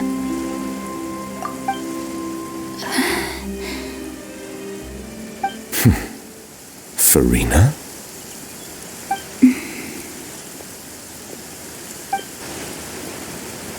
Neverlet, are you listening? My apologies. We were just guessing randomly. We didn't guess right, did we? You're not actually the dragon sovereign of water, right? Well, if you don't want to confirm or deny... You guessed correctly. I sincerely hope you'll be able to keep this a secret for me. Right, of course. We'll definitely help you keep it a secret. There's still something Paimon wants to ask you, though. Please, go ahead. Well, if you are the dragon sovereign of water, and you were able to force back the primordial sea from the fortress, then since Fontaine's prophecy is all about seawater, couldn't you just use your power to solve the crisis? None of the currently living dragon sovereigns in the world, myself included, possess our full dragonhood. They say that when the first usurper arrived on Tivat, they seized a part of the dragon's power. Today, that stolen power is the basis of the Archon's authorities. There are 7 elemental archons and 7 matching dragon sovereigns. The dragon sovereign of water who lived through that era perished a long time ago. As their successor, I know far less of that part of our ancient history. In any case, I believe I will not be able to do much unless the Archon disappears and returns their elemental authority to me. Given the status quo, however, I would recommend finding another way to deal with the prophecy. Oh, so even you can't solve it. I still have some urgent matters to attend to at my office. If you have any more questions regarding ancient history, you are welcome to discuss them with me at a later time. Please go right ahead. There's a place that Paimon wants to go too. Traveler, why don't we pay another visit to the Fortress of Meropide? Paimon is a little worried. We'll see you another time. Take care.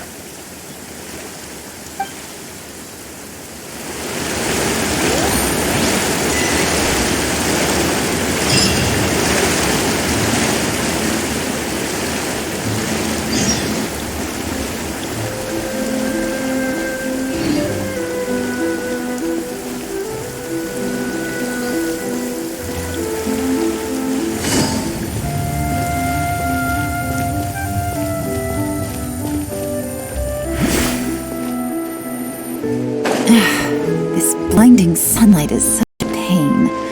No way I can get a nap in this weather.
good roll. Alright, maybe I'll take one more day off, and knock out the rest of the work once I'm feeling up to it.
Take it easy.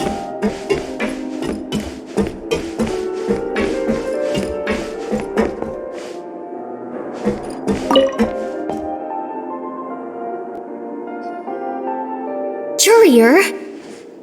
Miss Sijween told me you still haven't eaten. Yeah, I was working on something, so I forgot.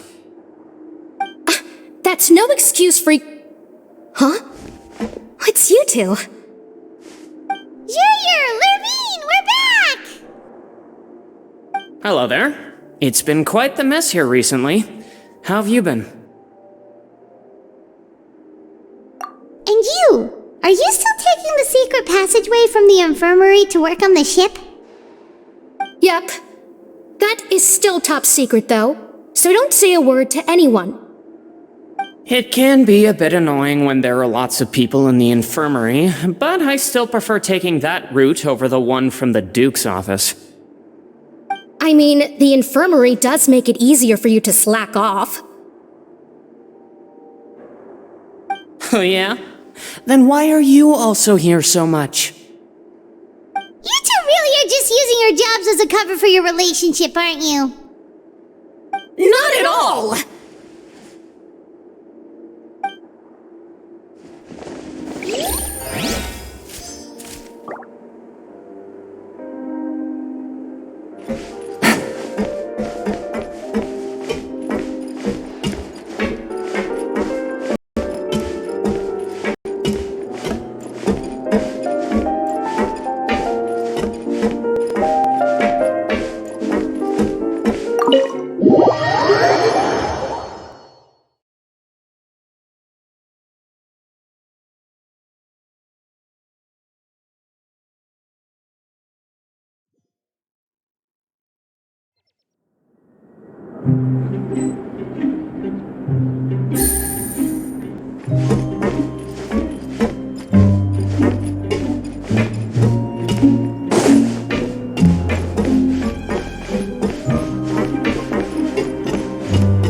Take it easy.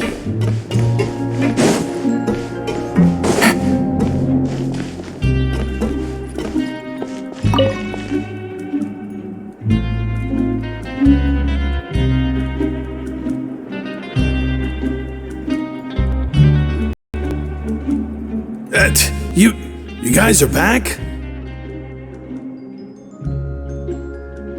Crystal! Lavaroon! You guys didn't get caught and thrown back down here, right? Huh? No, not at all. And here I thought you'd managed to escape from jail during all the commotion. I'd held you up as legendary jailbreakers, but now you're telling me you just never left?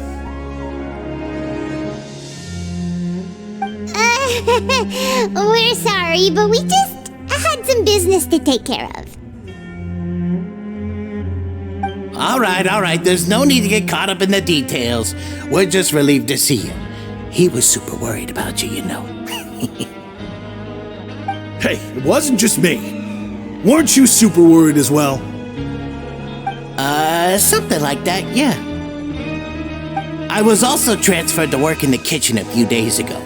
I can still hear Quisto mumbling to the carrots. Are those two all right? Do you think they made it out alive?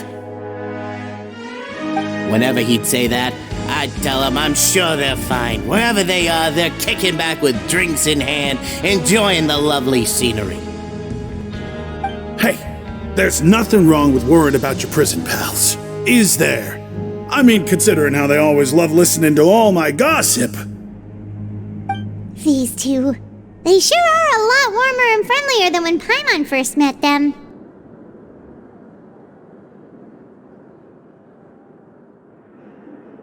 Oh, well, if you say so. I'll be watching you to make sure you finish every last bite.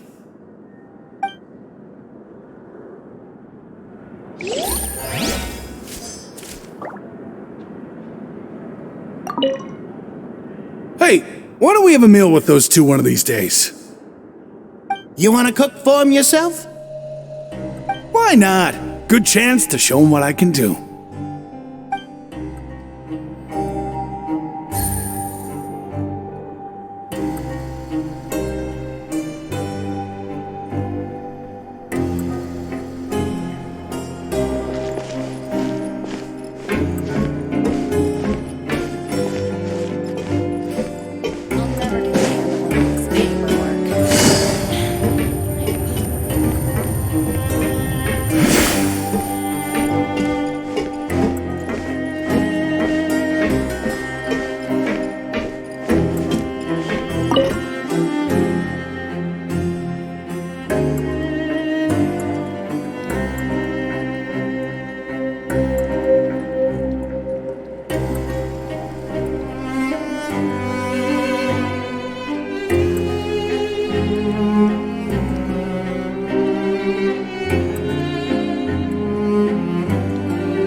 Traveler! Paimon, you're back!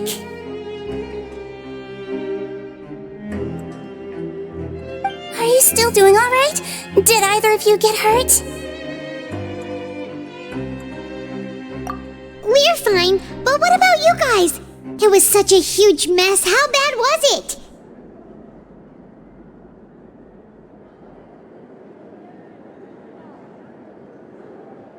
A few people sustained superficial injuries, but that's about the extent of the damage. Monsieur Nervillette paid us a visit. It was all thanks to him that we managed to suppress the crisis for the time being.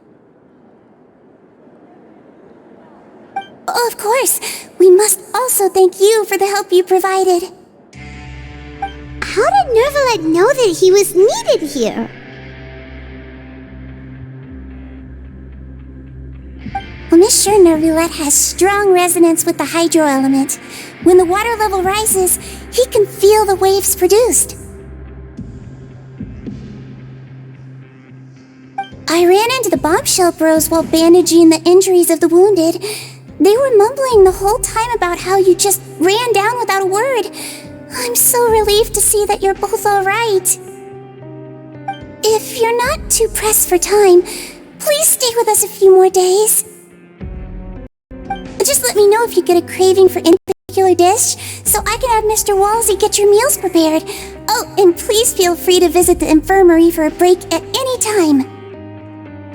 I'd like to take the opportunity to spend some more time observing your facial muscles as well.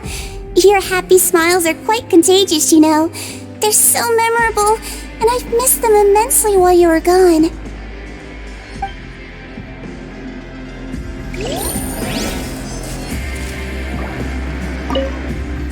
If you can find the time, please stay at the fortress for just a while longer.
Now guess, what suit will this next card be?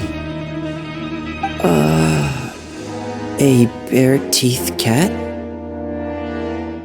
Well, well, look who it is. Traveler, Paimon. Hello, everyone. Looks like you're recovering nicely from it, eh? Thanks to everyone's support. Oh, right. I managed to work up the courage to thank Miss Clarant in person. Whoa, how did she react? She told me that it was nothing. It was as if saving a life wasn't a big deal to her at all. She also told me not to worry about it. She didn't want to stress you out, that's all. She's right, and it's best not to dwell on it. Yeah. Okay, but check this out. We went back to the opera house and we met the knave. You met Father? Did she say anything to you? She said a few things that were, a bit hard to understand. And also that she's looking forward to working with us in the future. Her attitude towards you is even better than what we'd imagined. That's fantastic. You should believe her. She has her own way of doing things, and she'll do everything in her power to help those she considers close, which now might also include you. Father is very capable and also trustworthy. Oh, Paimon just remembered that she thought Linny was a bit too proud as well. She said that you should learn how to rely on others sometimes. Got it. That does sound like something that Father would say. Hey! Are you going to stay here for the next few days? Looks like it, yeah. Excellent. I will host a tea party. For real? Then Paimon wants another serving of cake. Another implies that you were already served some delicious cake while you were up there. How lovely. Well, next time, you're going to have tea and snacks with us.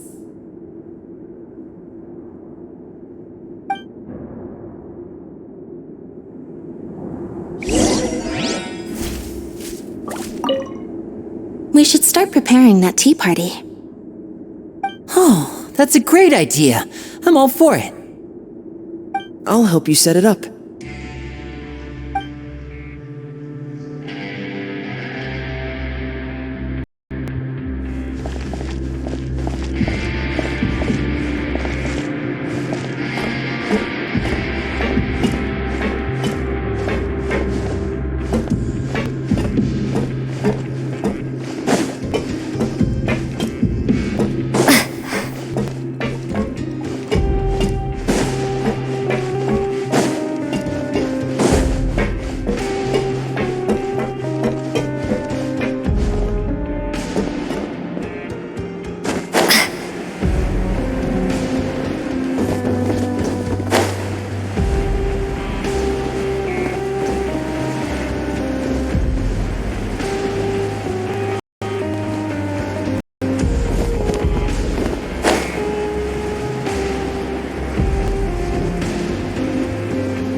Do my eyes deceive me, or did I just see two inmates come back after making it to the surface? Some strange winds blowing of late. We is doing. Is everything still alright? We're fine, for the most part. Neuvillette came down and took care of the worst of it. If that's the case, why don't you just ask him to stay here? Oh, yeah, what a brilliant plan. Let's go convince the Eudex himself to exchange the courts of Fontaine for a puddle of water in the middle of nowhere. He came here in a hurry and left without even stopping for a cup of tea. He did remember to take Miss Sigewinne's gift with him, though. He sure sounds super busy. Miss Clorinde has left as well. She also took her gift from Miss Sigewinne. Were the gifts milkshakes? Neuvillette got the milkshake.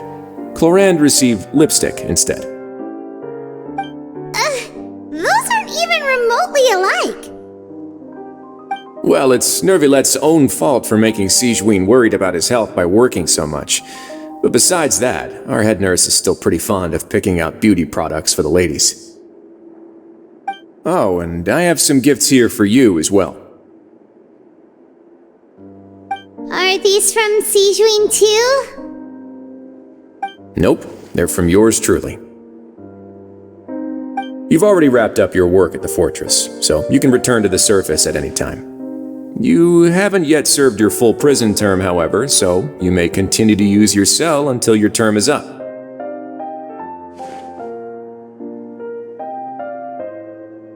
For real? Then we could stay here for a really long time? You may access the cafeteria for free.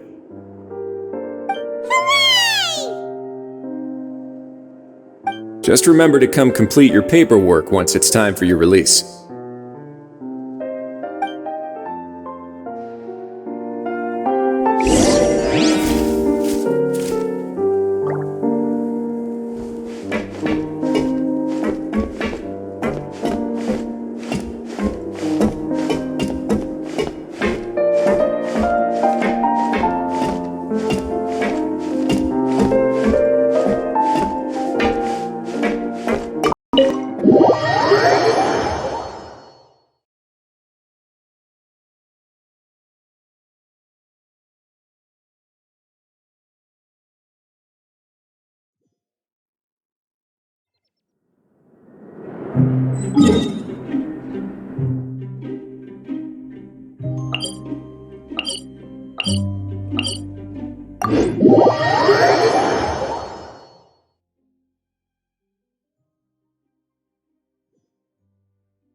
We're back in our cell again. We're no longer prisoners, though, so it really doesn't feel the same.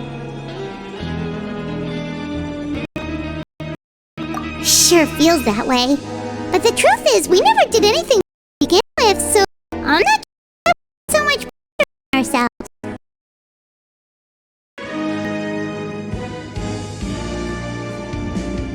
Huh? How did you know?